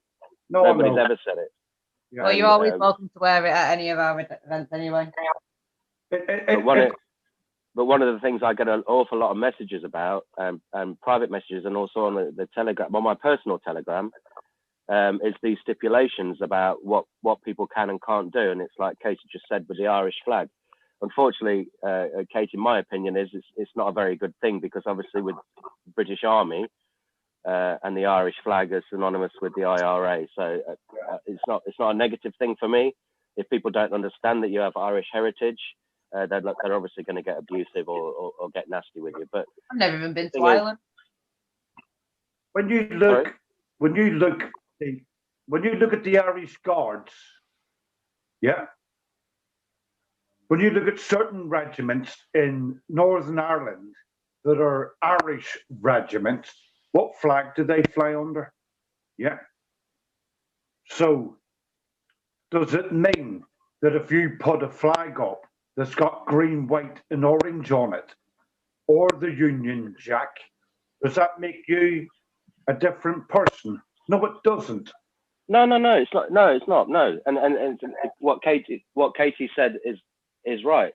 The issue, of course, is the Irish, the tricolour Irish flag is obviously synonymous with with what happened in the Northern Ireland Troubles, but that's not the issue here, is it? The issue is that if somebody wants to come along to an event, in my opinion, they shouldn't be told. It's just my opinion. They shouldn't be told what they can and can't wear.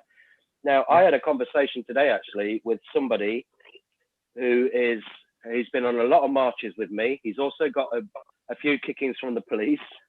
Yeah. And he's removed a certain badge from his jacket, and he won't deal with any of the marches anymore. He's a really nice bloke. And also there's another guy who is very prominent. He is a revolutionary because he came from a country many years ago where there was a massive revolution, and he rang me about 6 weeks ago and he said, "I'm not doing this shit anymore. None of you fuckers," he wasn't just talking about veterans, but none of you fuckers can get it sorted and get this shit sorted in our country. None of you can. So there's a lot of things that I don't agree with, and especially stipulations on what people can and can't do if they come to support the veterans. That's the thing, we can't unite if we're telling people what they can and can't bring.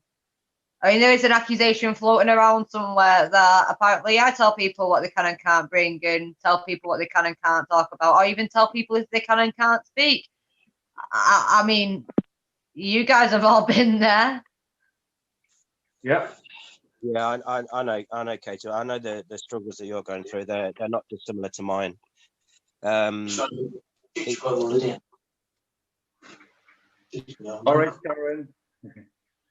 Go on, Sharon. That was Keith talking.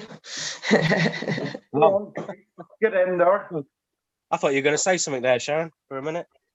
Well, none of us here have ever told anyone that they can't talk about something or can't bring something, because at the end of the day, something brought us all here, but it wasn't the same thing that brought us all here. But we are all here, still here, and isn't that what matters? I mean, we've all met because we're all in the same time. You want to be here in your house, don't you? Yeah, but Katie, don't you think the reason that we're all here is because we can have our differences and we can have our problems with each other, and we don't see eye to eye on every issue, but we're just fucking honest with each other. Yeah. The thing is as well, right? If you could, like, the last thing they wanted was all the football guys coming together. And to be honest, you get some of them, if they've been battling over the years, they're going to remember that when they bump into each other on the street. It's going to cause a bit of tension. Yeah. But the last thing the government want is to see all of the groups coming together. And I just think if you represent your group or your issue or whatever, and you're all coming together with everybody else's, that's a strength, not a weakness. For everybody to be an individual and turn up how they want to support whoever's organised it, and also promote their own cause while they're doing it. I just think I mean, You it's should like have the freedom to do that. It's like a spider web. It should be like a spider web of networks, or what we're doing. We can't come together under one umbrella, because at the end of the day, we've all started doing this because a certain issue brought us here. So we still need to tackle those issues, and we still need to be there for people who are going through those issues as well. And under one umbrella, you can't necessarily do that. However, if you did it like a spider web, like what we're doing, where we've got our individual links in the chain, so to speak, and then we branch out and reach out to another link in the chain, who branches out to another link in the chain, until we've got a massive spider web where the middle is everyone's focus, which is the future of this country. The children, the adults, the government, everything. Katie, can I just say this? That's the big problem. Years ago, whenever we were dealing with IRA terrorists, we looked at the same thing, the spider's web, where you had to keep getting through different lines until you got to the middle, which was the people in charge,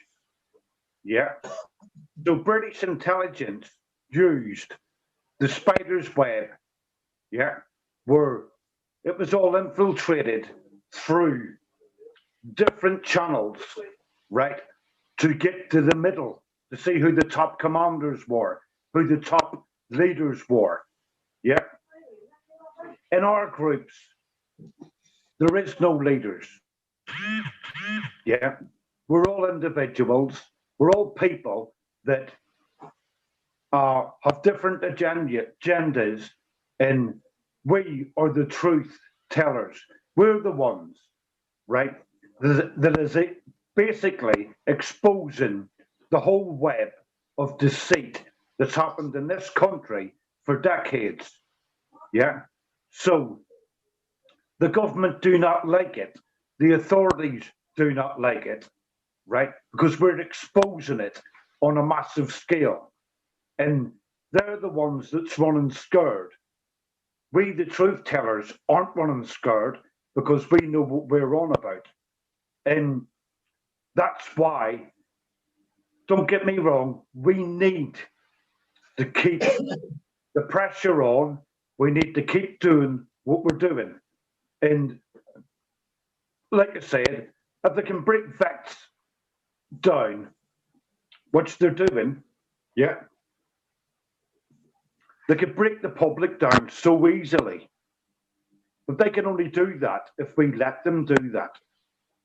But as long as we've got a voice and we've got an opinion and we've got stuff that we can throw at them, they're running scared. They're the ones that's scared of being exposed. I know when I'm getting under the skin because Mike Hartman puts a little Twitter post on about me. It's that's a surefire sign. He's left me alone a bit, but I must be getting under the skin recently because I've had a few mentions. It gives me great pleasure that I'm getting under the skin. I get a little mention there. You've gone there, Mike. I've had a few mentions as well, mate. Yeah, but I don't know whether you guys know Paul Rimmer. Yeah, I know Paul. I'm focusing on YouTube at the minute. I can't deal with all the bullshit, the drama, and the childishness. I'm staying away from it all for a bit and focusing on YouTube. Well, Paul, I had a meeting with Paul Rimmer with a girl called Katie-Jayne. She's also brilliant. She's proper on our side, mate. Proper awake. Anyway, Paul Rimmer made a very good point in this spider's web thing that you guys just touched on. What he said was the reason the BNP became so popular was because they had a charismatic leader and they made events happen. And that is what we need. That's what we need. And I keep saying to because my team keeps saying to me, you need to do it, you need to do it. I said, I'm not a charismatic leader. Look at me. Jesus Christ, mate. Can't even get laid. So we need a charismatic leader, and then we need events to happen. And he said, once you get traction in the events, then people will listen. Paul said to me that when they started with the BNP and they started doing their stuff, they had like 20 people in a pub. And eventually they got 13 counsellors embarking. Do you know, so they've gone from 2000 to 2009. He did a timescale with me. The guy's brilliant, actually. He's one of the best guys I've met talking about unity and bringing people together.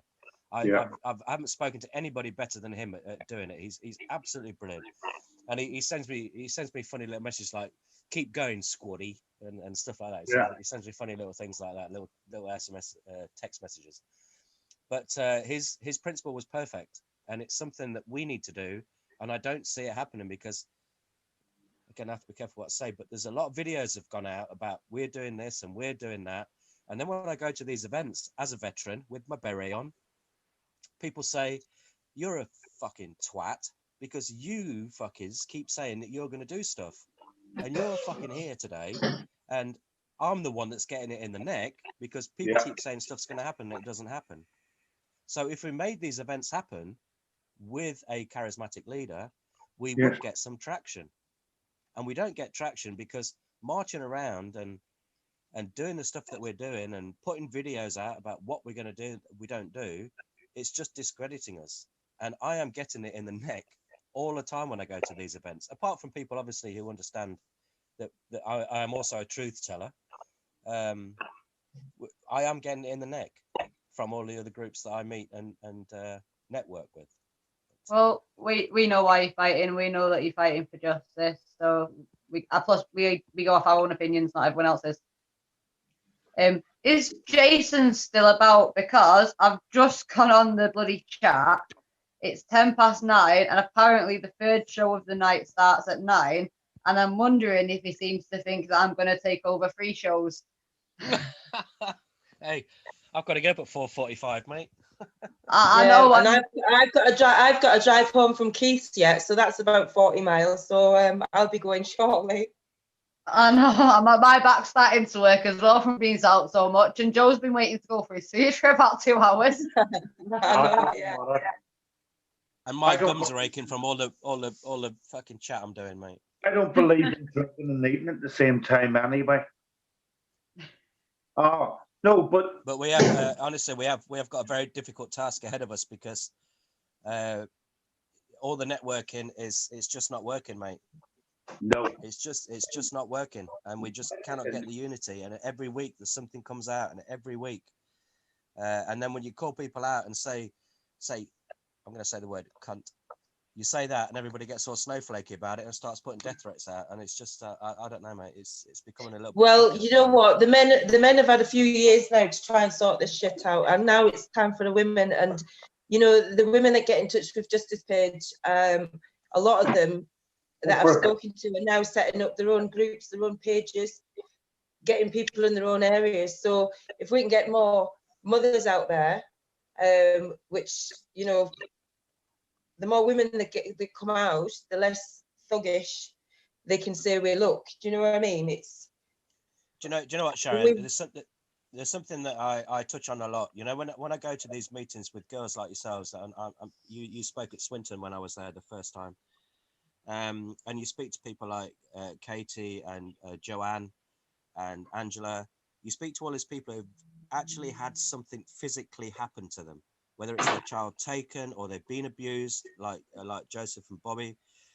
When you get people who are physically hurt by the situations they've been in, they're the people that are taking up the actions, if you like. And at the moment, the private messaging and the Telegram messages I get through, I'd say 80% are women. Yeah. Because they're just getting pissed off because nobody, the men, the real men, are doing nothing. Yeah. Most of the people who are hurt, in the large majority, I know dads get their kids taken. I know veterans are getting abused by the system, but most of the people that are affected are the women. And you know the saying, behind every good man is an awesome woman. Exactly. And it's like the likes of me and Katie that hope to inspire those women that have been victims, that are wounded, to come out and to stand their ground and to find the warrior inside, so that, you know, they find solace in other people in their area, and they link up. And that's what people are doing when they're setting up the pages. I've had 2 people recently that have, you know, one of them said she'd set up a page and she'd got 70 women involved in 7 days. You know, and this is in local areas. So if that's happening everywhere, eventually we're all going to come together. How many men and women stood side by side fighting for the same reason against the common goal? I think Jason's fallen. Those that lost their kids might think that what's the point in fighting now they've lost the kids, but that's even more reason to fight. I went through it. I went through the exact same mindset. Yeah, you've just got to find the hole inside. I mean, you can snap out of it, because I snapped out of it and started fighting again, but it does destroy you. And someone put a message on one of the group chats I'm in before saying about how the first option and only option now for especially the mothers going through this is social services directing you to your GP, and your GP overdosing you on fucking antidepressants to numb you and nullify you so you can't and don't fight anymore. That's what got me. Yeah. Is that them tablets completely took everything out of me. They made me numb and made me just want to waste away. Yeah. They've done it to me. Sharon. That's right? big pharma, mate. That's big pharma. Yeah. And I'm saying this from a rape bloke, yeah, and Bobby and all the other victims out there, men and women. Yeah. Yeah. When you look at the statistics, how many women just on its own, they get raped up and down in the breadth of this country every single fucking week. Yeah. They do not report it because their marriage has gone down. It's a waste of time. Everything that all the stigma around it. It's used against you to take your kids as well. Yeah. You've got to lose. Yeah. That it's becoming the norm where so many people, and I'm on about adults, I'm not on about children here, I'm just on about adults, yeah, are so scared to report that because they know that whenever you report it, yeah, all the stigma around it, yeah, and I talk in honesty here, yeah, and I'm saying it about a husband will turn around to his wife and go, oh, fuck, did he have a bigger dick than me? Did you enjoy it? Did you this, that, and the other? Yeah. That's the stigma. And it's degrading what you have to go through for just to get the results. Yeah.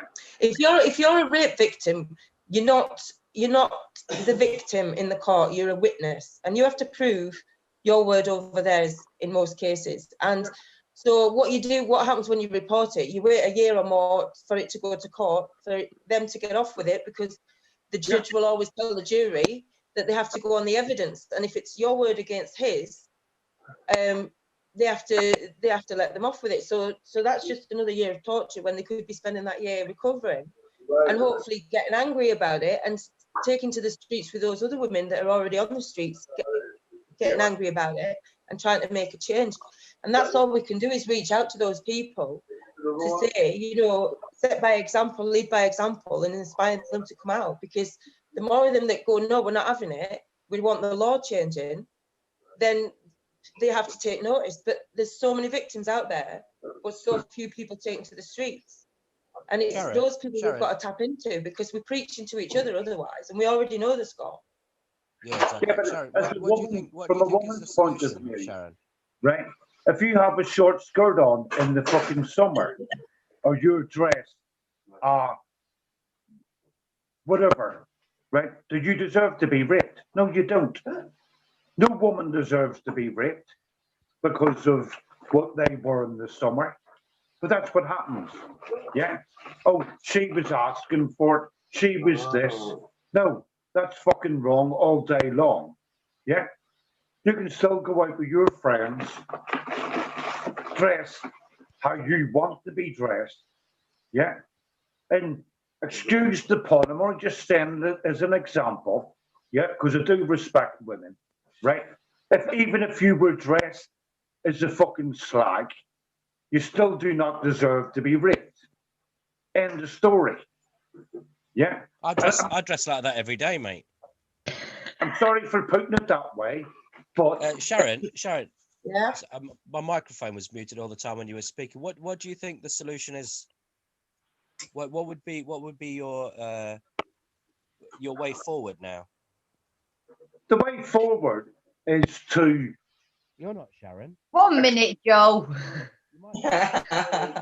Sorry. Well, the only thing I see that I can do is raise awareness, and the more stories that come out about it, the more that I share them, and the people that tap into the justice page, they debate it amongst themselves. There's certain trolls on there who I can't get rid of because you can't get onto the page. They're just there to troll you and to put a negative on anything. And what I find is I don't even respond. I just let the people that look at the page reply, and I see that more and more people are opening their eyes and they're getting fed up. I don't want them to get desensitized by all the posts and think it's just normal now. I want them to get angry and look for the local group that's taking action, or talk to each other in the playground, talk to each other at work, and dare to do so. So if we speak the truth, well, all you can do is hope that other people listen and then do some research, find out that it is the truth, and then they talk to other people.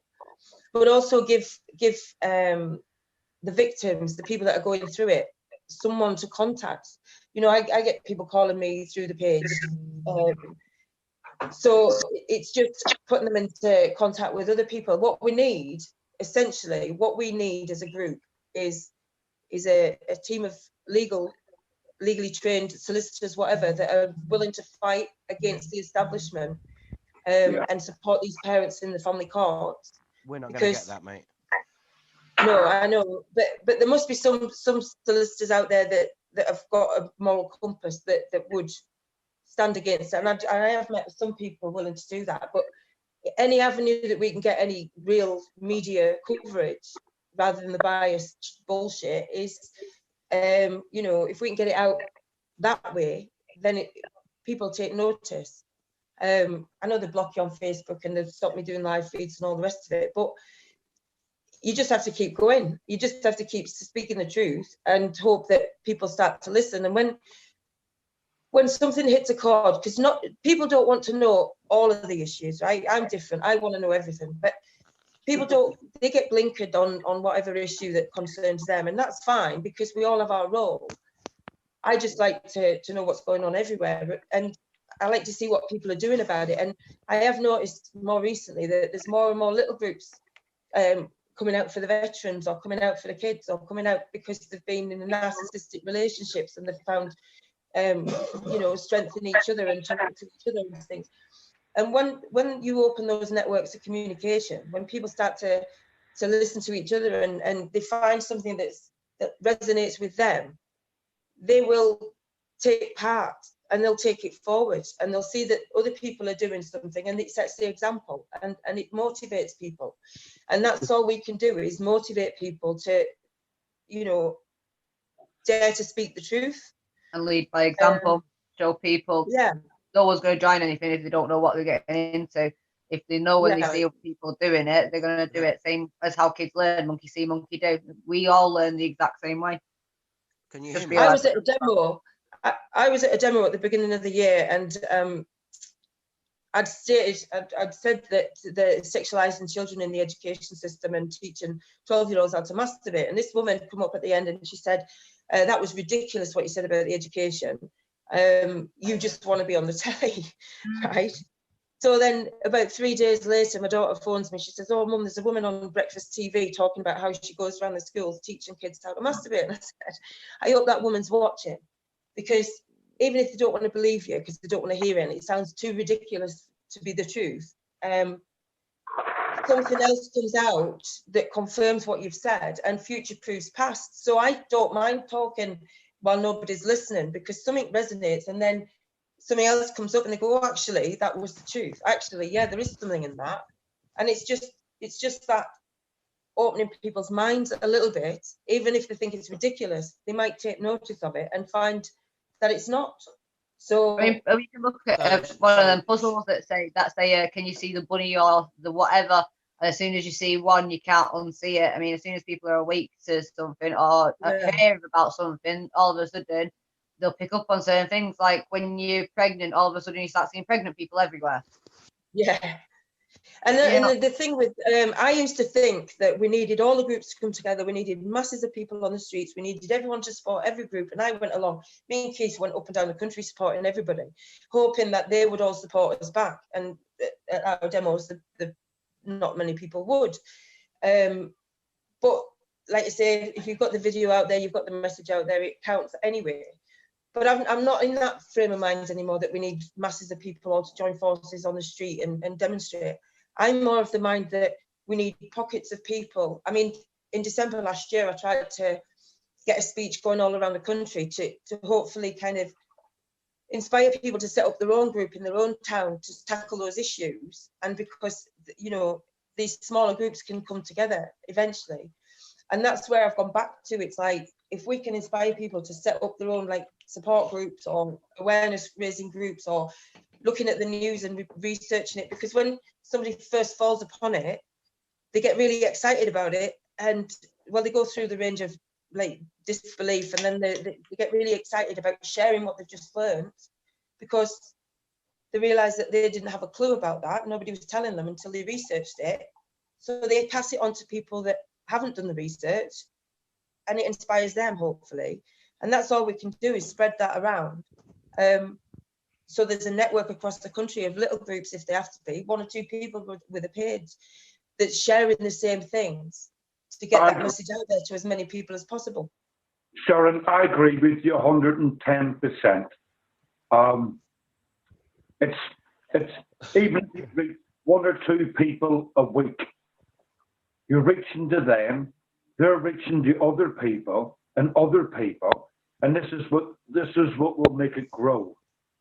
Well, I had an idea too in the spring that we do a walk, a raise and awareness walk across the Trans-Pennine. So that's from Hull to Southport, and we need to work out the route, and it's going to take, people are going to have to either dip in and out or take the whole couple of weeks it's going to take to do it. But stopping off in certain towns where there's a county hall, there's town hall, set up camp, be there when they get to work in the morning, stay out a bit, get rid of the tents and go to the next town or the next route of the journey and see where, do you know what I mean? So we're stopping off, and along that way, hopefully people will check in on us and see how far we've got and how we're doing, so that we're raising awareness for the whole journey. Sharon, Sharon, that was a very, very long-winded answer. You think you're better off? We're better off doing the small communities, working within the local community, giving the support to those people in the local community, rather than going out on a like you said on a large scale with lots of numbers and lots of people. You think working within the local community is a better option? Yeah, if you open the people's eyes in your own town, you've got a network there. If your goal is to build the community back and network with people and speak to people in the community, I mean, that's what we've lost. We're losing family and we've lost community. Like I say, with technology, people don't talk to each other face to face anymore. But if you're talking to the people locally, you'll always find people. You know, whenever I've done a demo, there's always somebody coming up telling me their story. I can be in the supermarket and somebody tells me the story. So yeah, when you've got facts to tell them, when you've got news to open their eyes, I think that's the best way of spreading it around, because people talk about the conversation they had in the supermarket or the cafe or, you know, wherever, just as you're passing time. I took my granddaughter to a play cafe the other day, and I was talking about the education system and forced adoption. You know, I just, wherever I go, I kind of, people go, oh, I didn't know that, you know.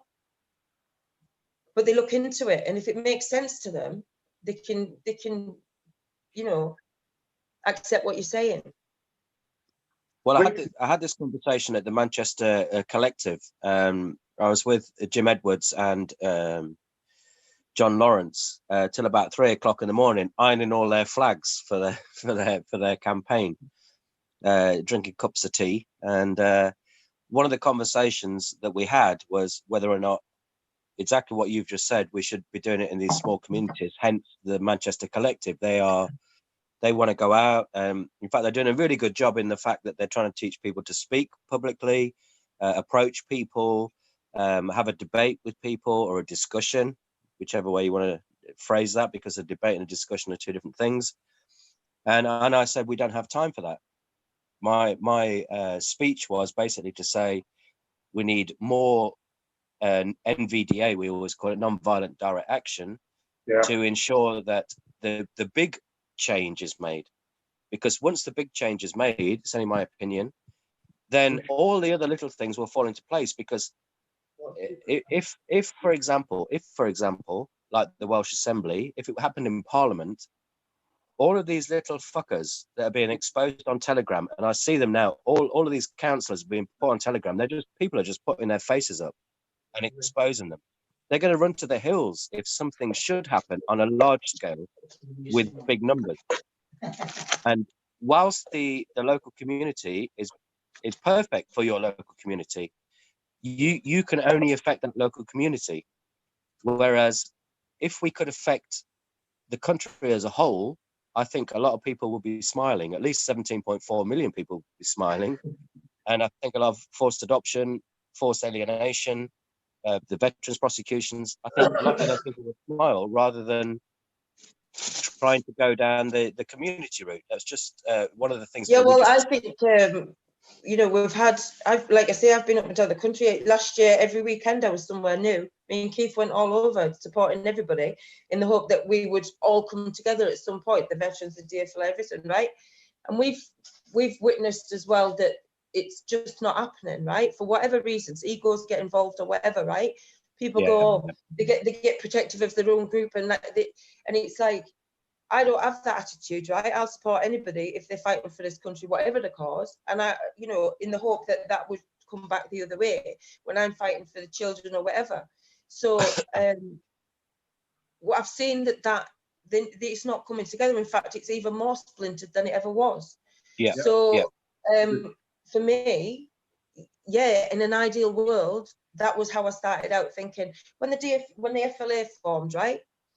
I was like, get in, because I was saying how all these football lads will fight each other over a football, but what about our kids? Can they not find the passion to fight for our kids?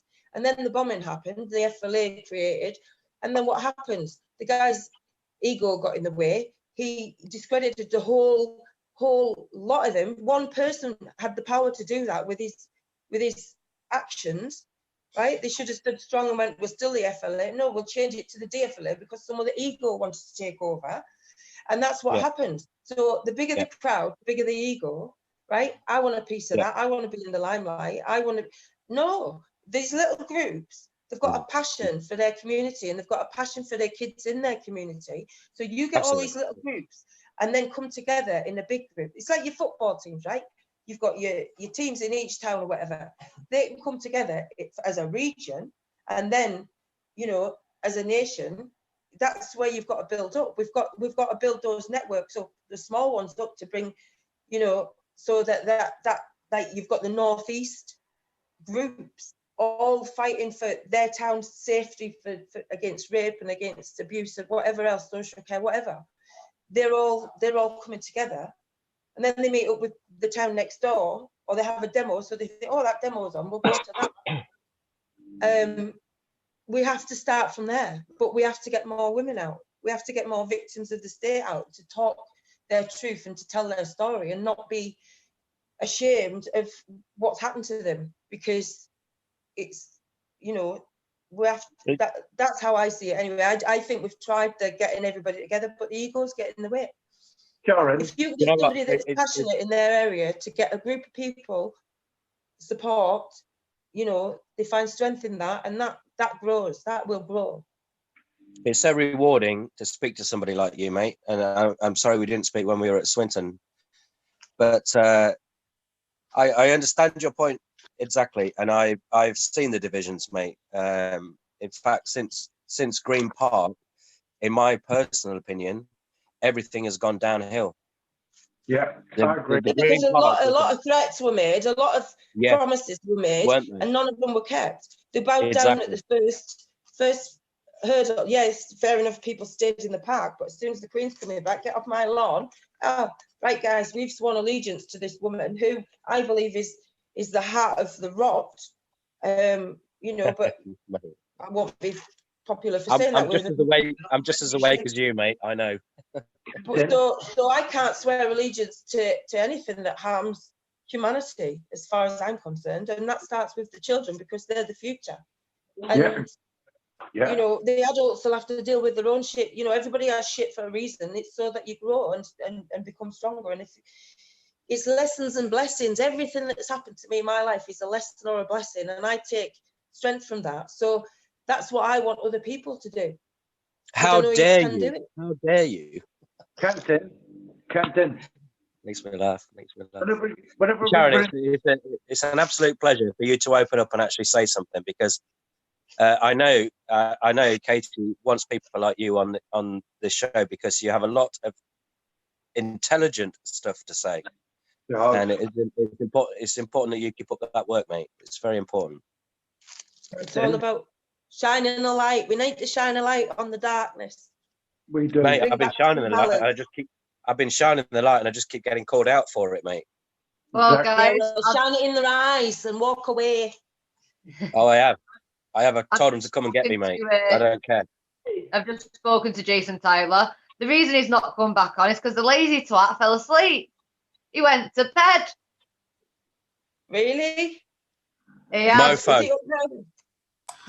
Sorry, guys. But what was my first question to Katie? Oh, hello, Sleepy.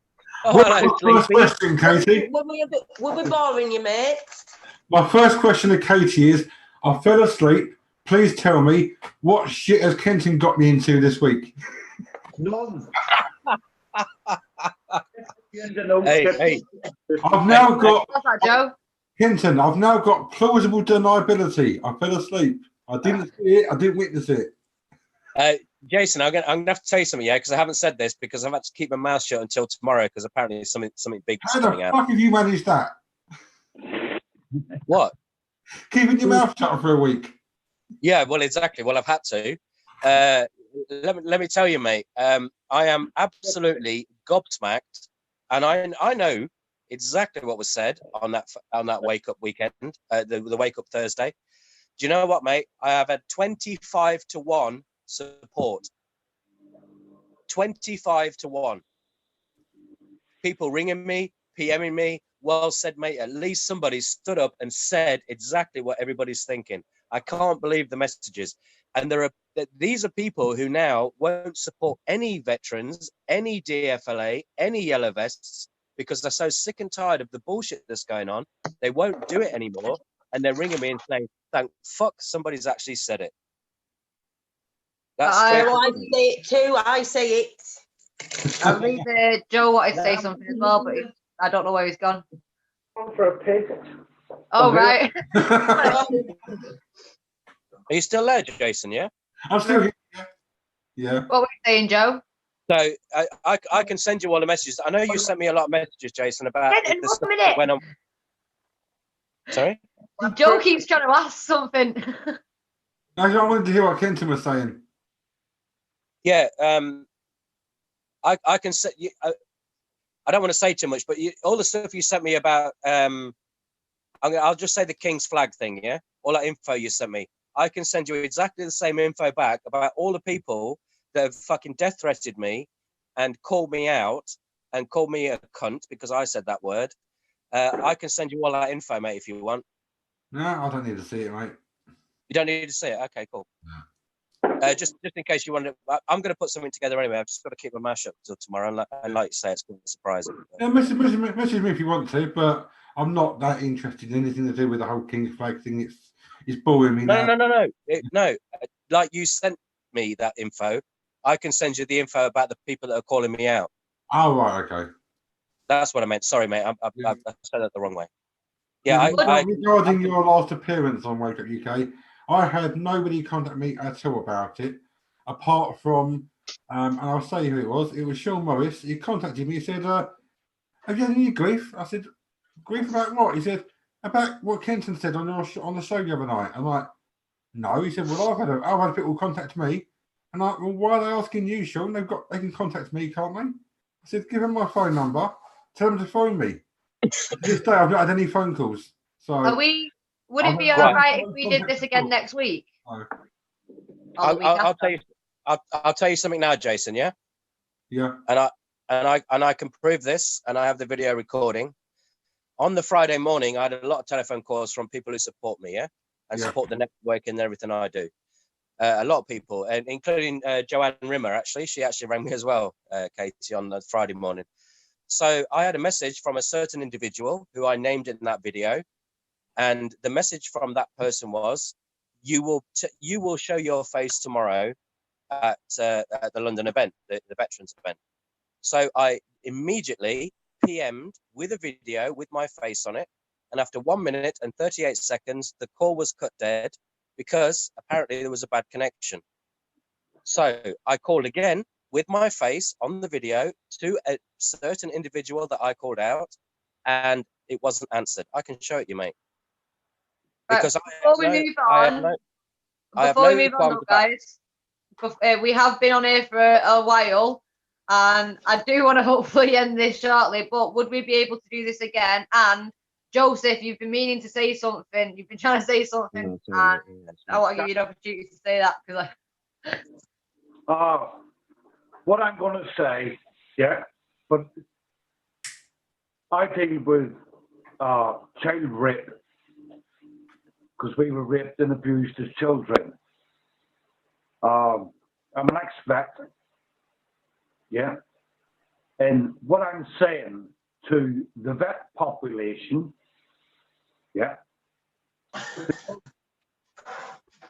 children,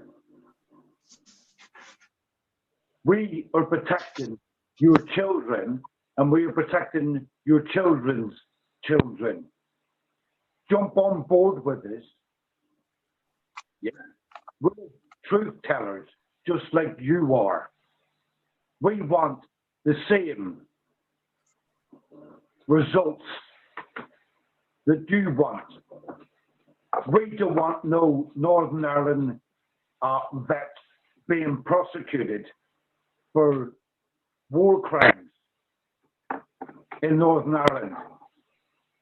I was raped as a child, and Bobby was, and so many other victims were raped as children in Northern Ireland, in Southern Ireland. So what I'm saying to you all, right, bikers, all vets, we unite together, we stand together, right? Nobody in my book has to go to the top of the list. Children have been raped and groomed all over the world, and here in England, Northern Ireland, Wales, Scotland for decades. So what I'm saying to you all, nobody goes to the top of the list. We stand together, united as one. We put all our agendas over. They all have to be questioned as one. We cannot do it individually. If you put the Northern Ireland vets first, what's going to happen then? You've only put one agenda forward. You will have Afghanistan. You will have Iraq. You will have every war we've ever fought in this country come back to back, one after one. Waste of time. We've got to bring all our agendas together. There's one big, massive package to the government that has to be answerable to them, and that's the only way forward. That's the only way that we can unite together and make it as a nation is one. Outside that, one agenda after one agenda will never work. So please, right? I'm saying to all vets, all patriots, everybody. Unite as one. Stand together as one.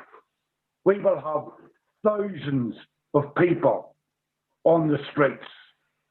And together, we stand stronger, united as one. So please, let's get this shit together. Let's stand together as one. And let's fight together as one. Not individually.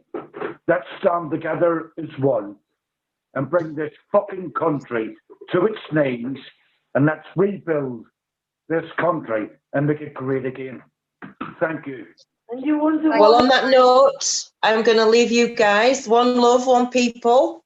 All right, Thank you And, guys for joining us. Thank you Sharon. so much, everyone, for joining us and for staying on for this longer, and for everyone watching as well. Jason for falling asleep, obviously. And I hope we can do this again next week or week after, but we'll be in communication with each other constantly anyway. All right. Well, Sharon, I'll say good night to you all. Lovely It's been speaking to you all. It's been great. It's been great that you listened to me, Sharon. Thank you. No, it's been great. It's been great that you were talking, because you don't normally. I look forward to seeing Jason, Sharon on Katie's show more often as well, at the occasional. Jason, your non-disclaimer doesn't work, mate. Non-disclaimer. I fell asleep, mate. Listen, Katie, give me a bell tomorrow. Kids playing One People in the background. It's a class tune. And don't let me on your show, because I always hijack it, mate. Don't you worry about it. That's what it's there for. Thank you, guys. Good Thanks, night. Jason. Yeah, brilliant. Thanks, guys. Love you all. Good night. It's been great, mate. It's been great. It's fantastic. Thank you. All right, then. Well, we wrapping the fucking show up now. Is Jason still there? I'm still here, but I think Katie's calling her close to things now. Yeah, I am. Yeah. I'm going to say good night to everyone, if that's all right. All right, Katie. We'll get this sorted out properly. Ring me and I'll ring you. Right, we'll get a diary going to bring everybody together. A 12 months. I'm going to pick a diary up first thing tomorrow. Yeah, and we'll sort it out properly, and let's make this group bigger. So if I might, Jason, where are you, mate? Where you stay? Where do I stay? I'm down in Essex. Could you give me a rough estimate without being too obviously giving you a... You both, if you want, you're both on the group chat on WhatsApp. You're both on that group together. Oh, are we? All right. Just because of it being live on YouTube. Has he called himself something like Grim Reaper? No, he should be a web tech or something. You're a cheeky bastard, you, Kenton, aren't you? Oh, fucking Sleepyhead. I can't remember what his name is now, mate. Yeah, please change it to Sleeper. But anyway, thank you guys so much for joining me. And Jason, I can't believe you let me run over 3 shows. You done well. Proud of you. Yeah, well done, Katie. Well done, Katie, mate. Well done. Thank you. You know, I'll always be there to support you, mate. You know that. Yeah. And all of the people that have been hurt by this shit, mate. I'm always there, mate. Yeah. We'll always stand by you as well.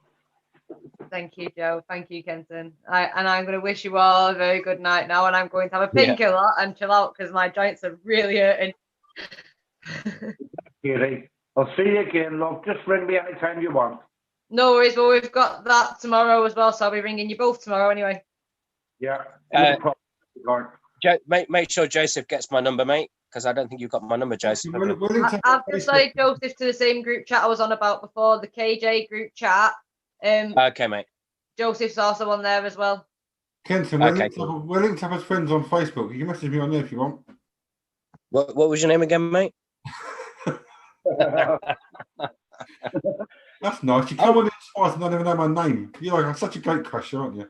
Mate, do you know what? I've got so many friends on Facebook, man. It's unbelievable. Right, you're both about to make me say bye again for like the 6th time. So, guys. How many times can we get Katie to say goodbye? Good night, gentlemen. I'll see you Friday night, Jason. See ya. See you, Katie. Bye, everyone. Bye, Kenton.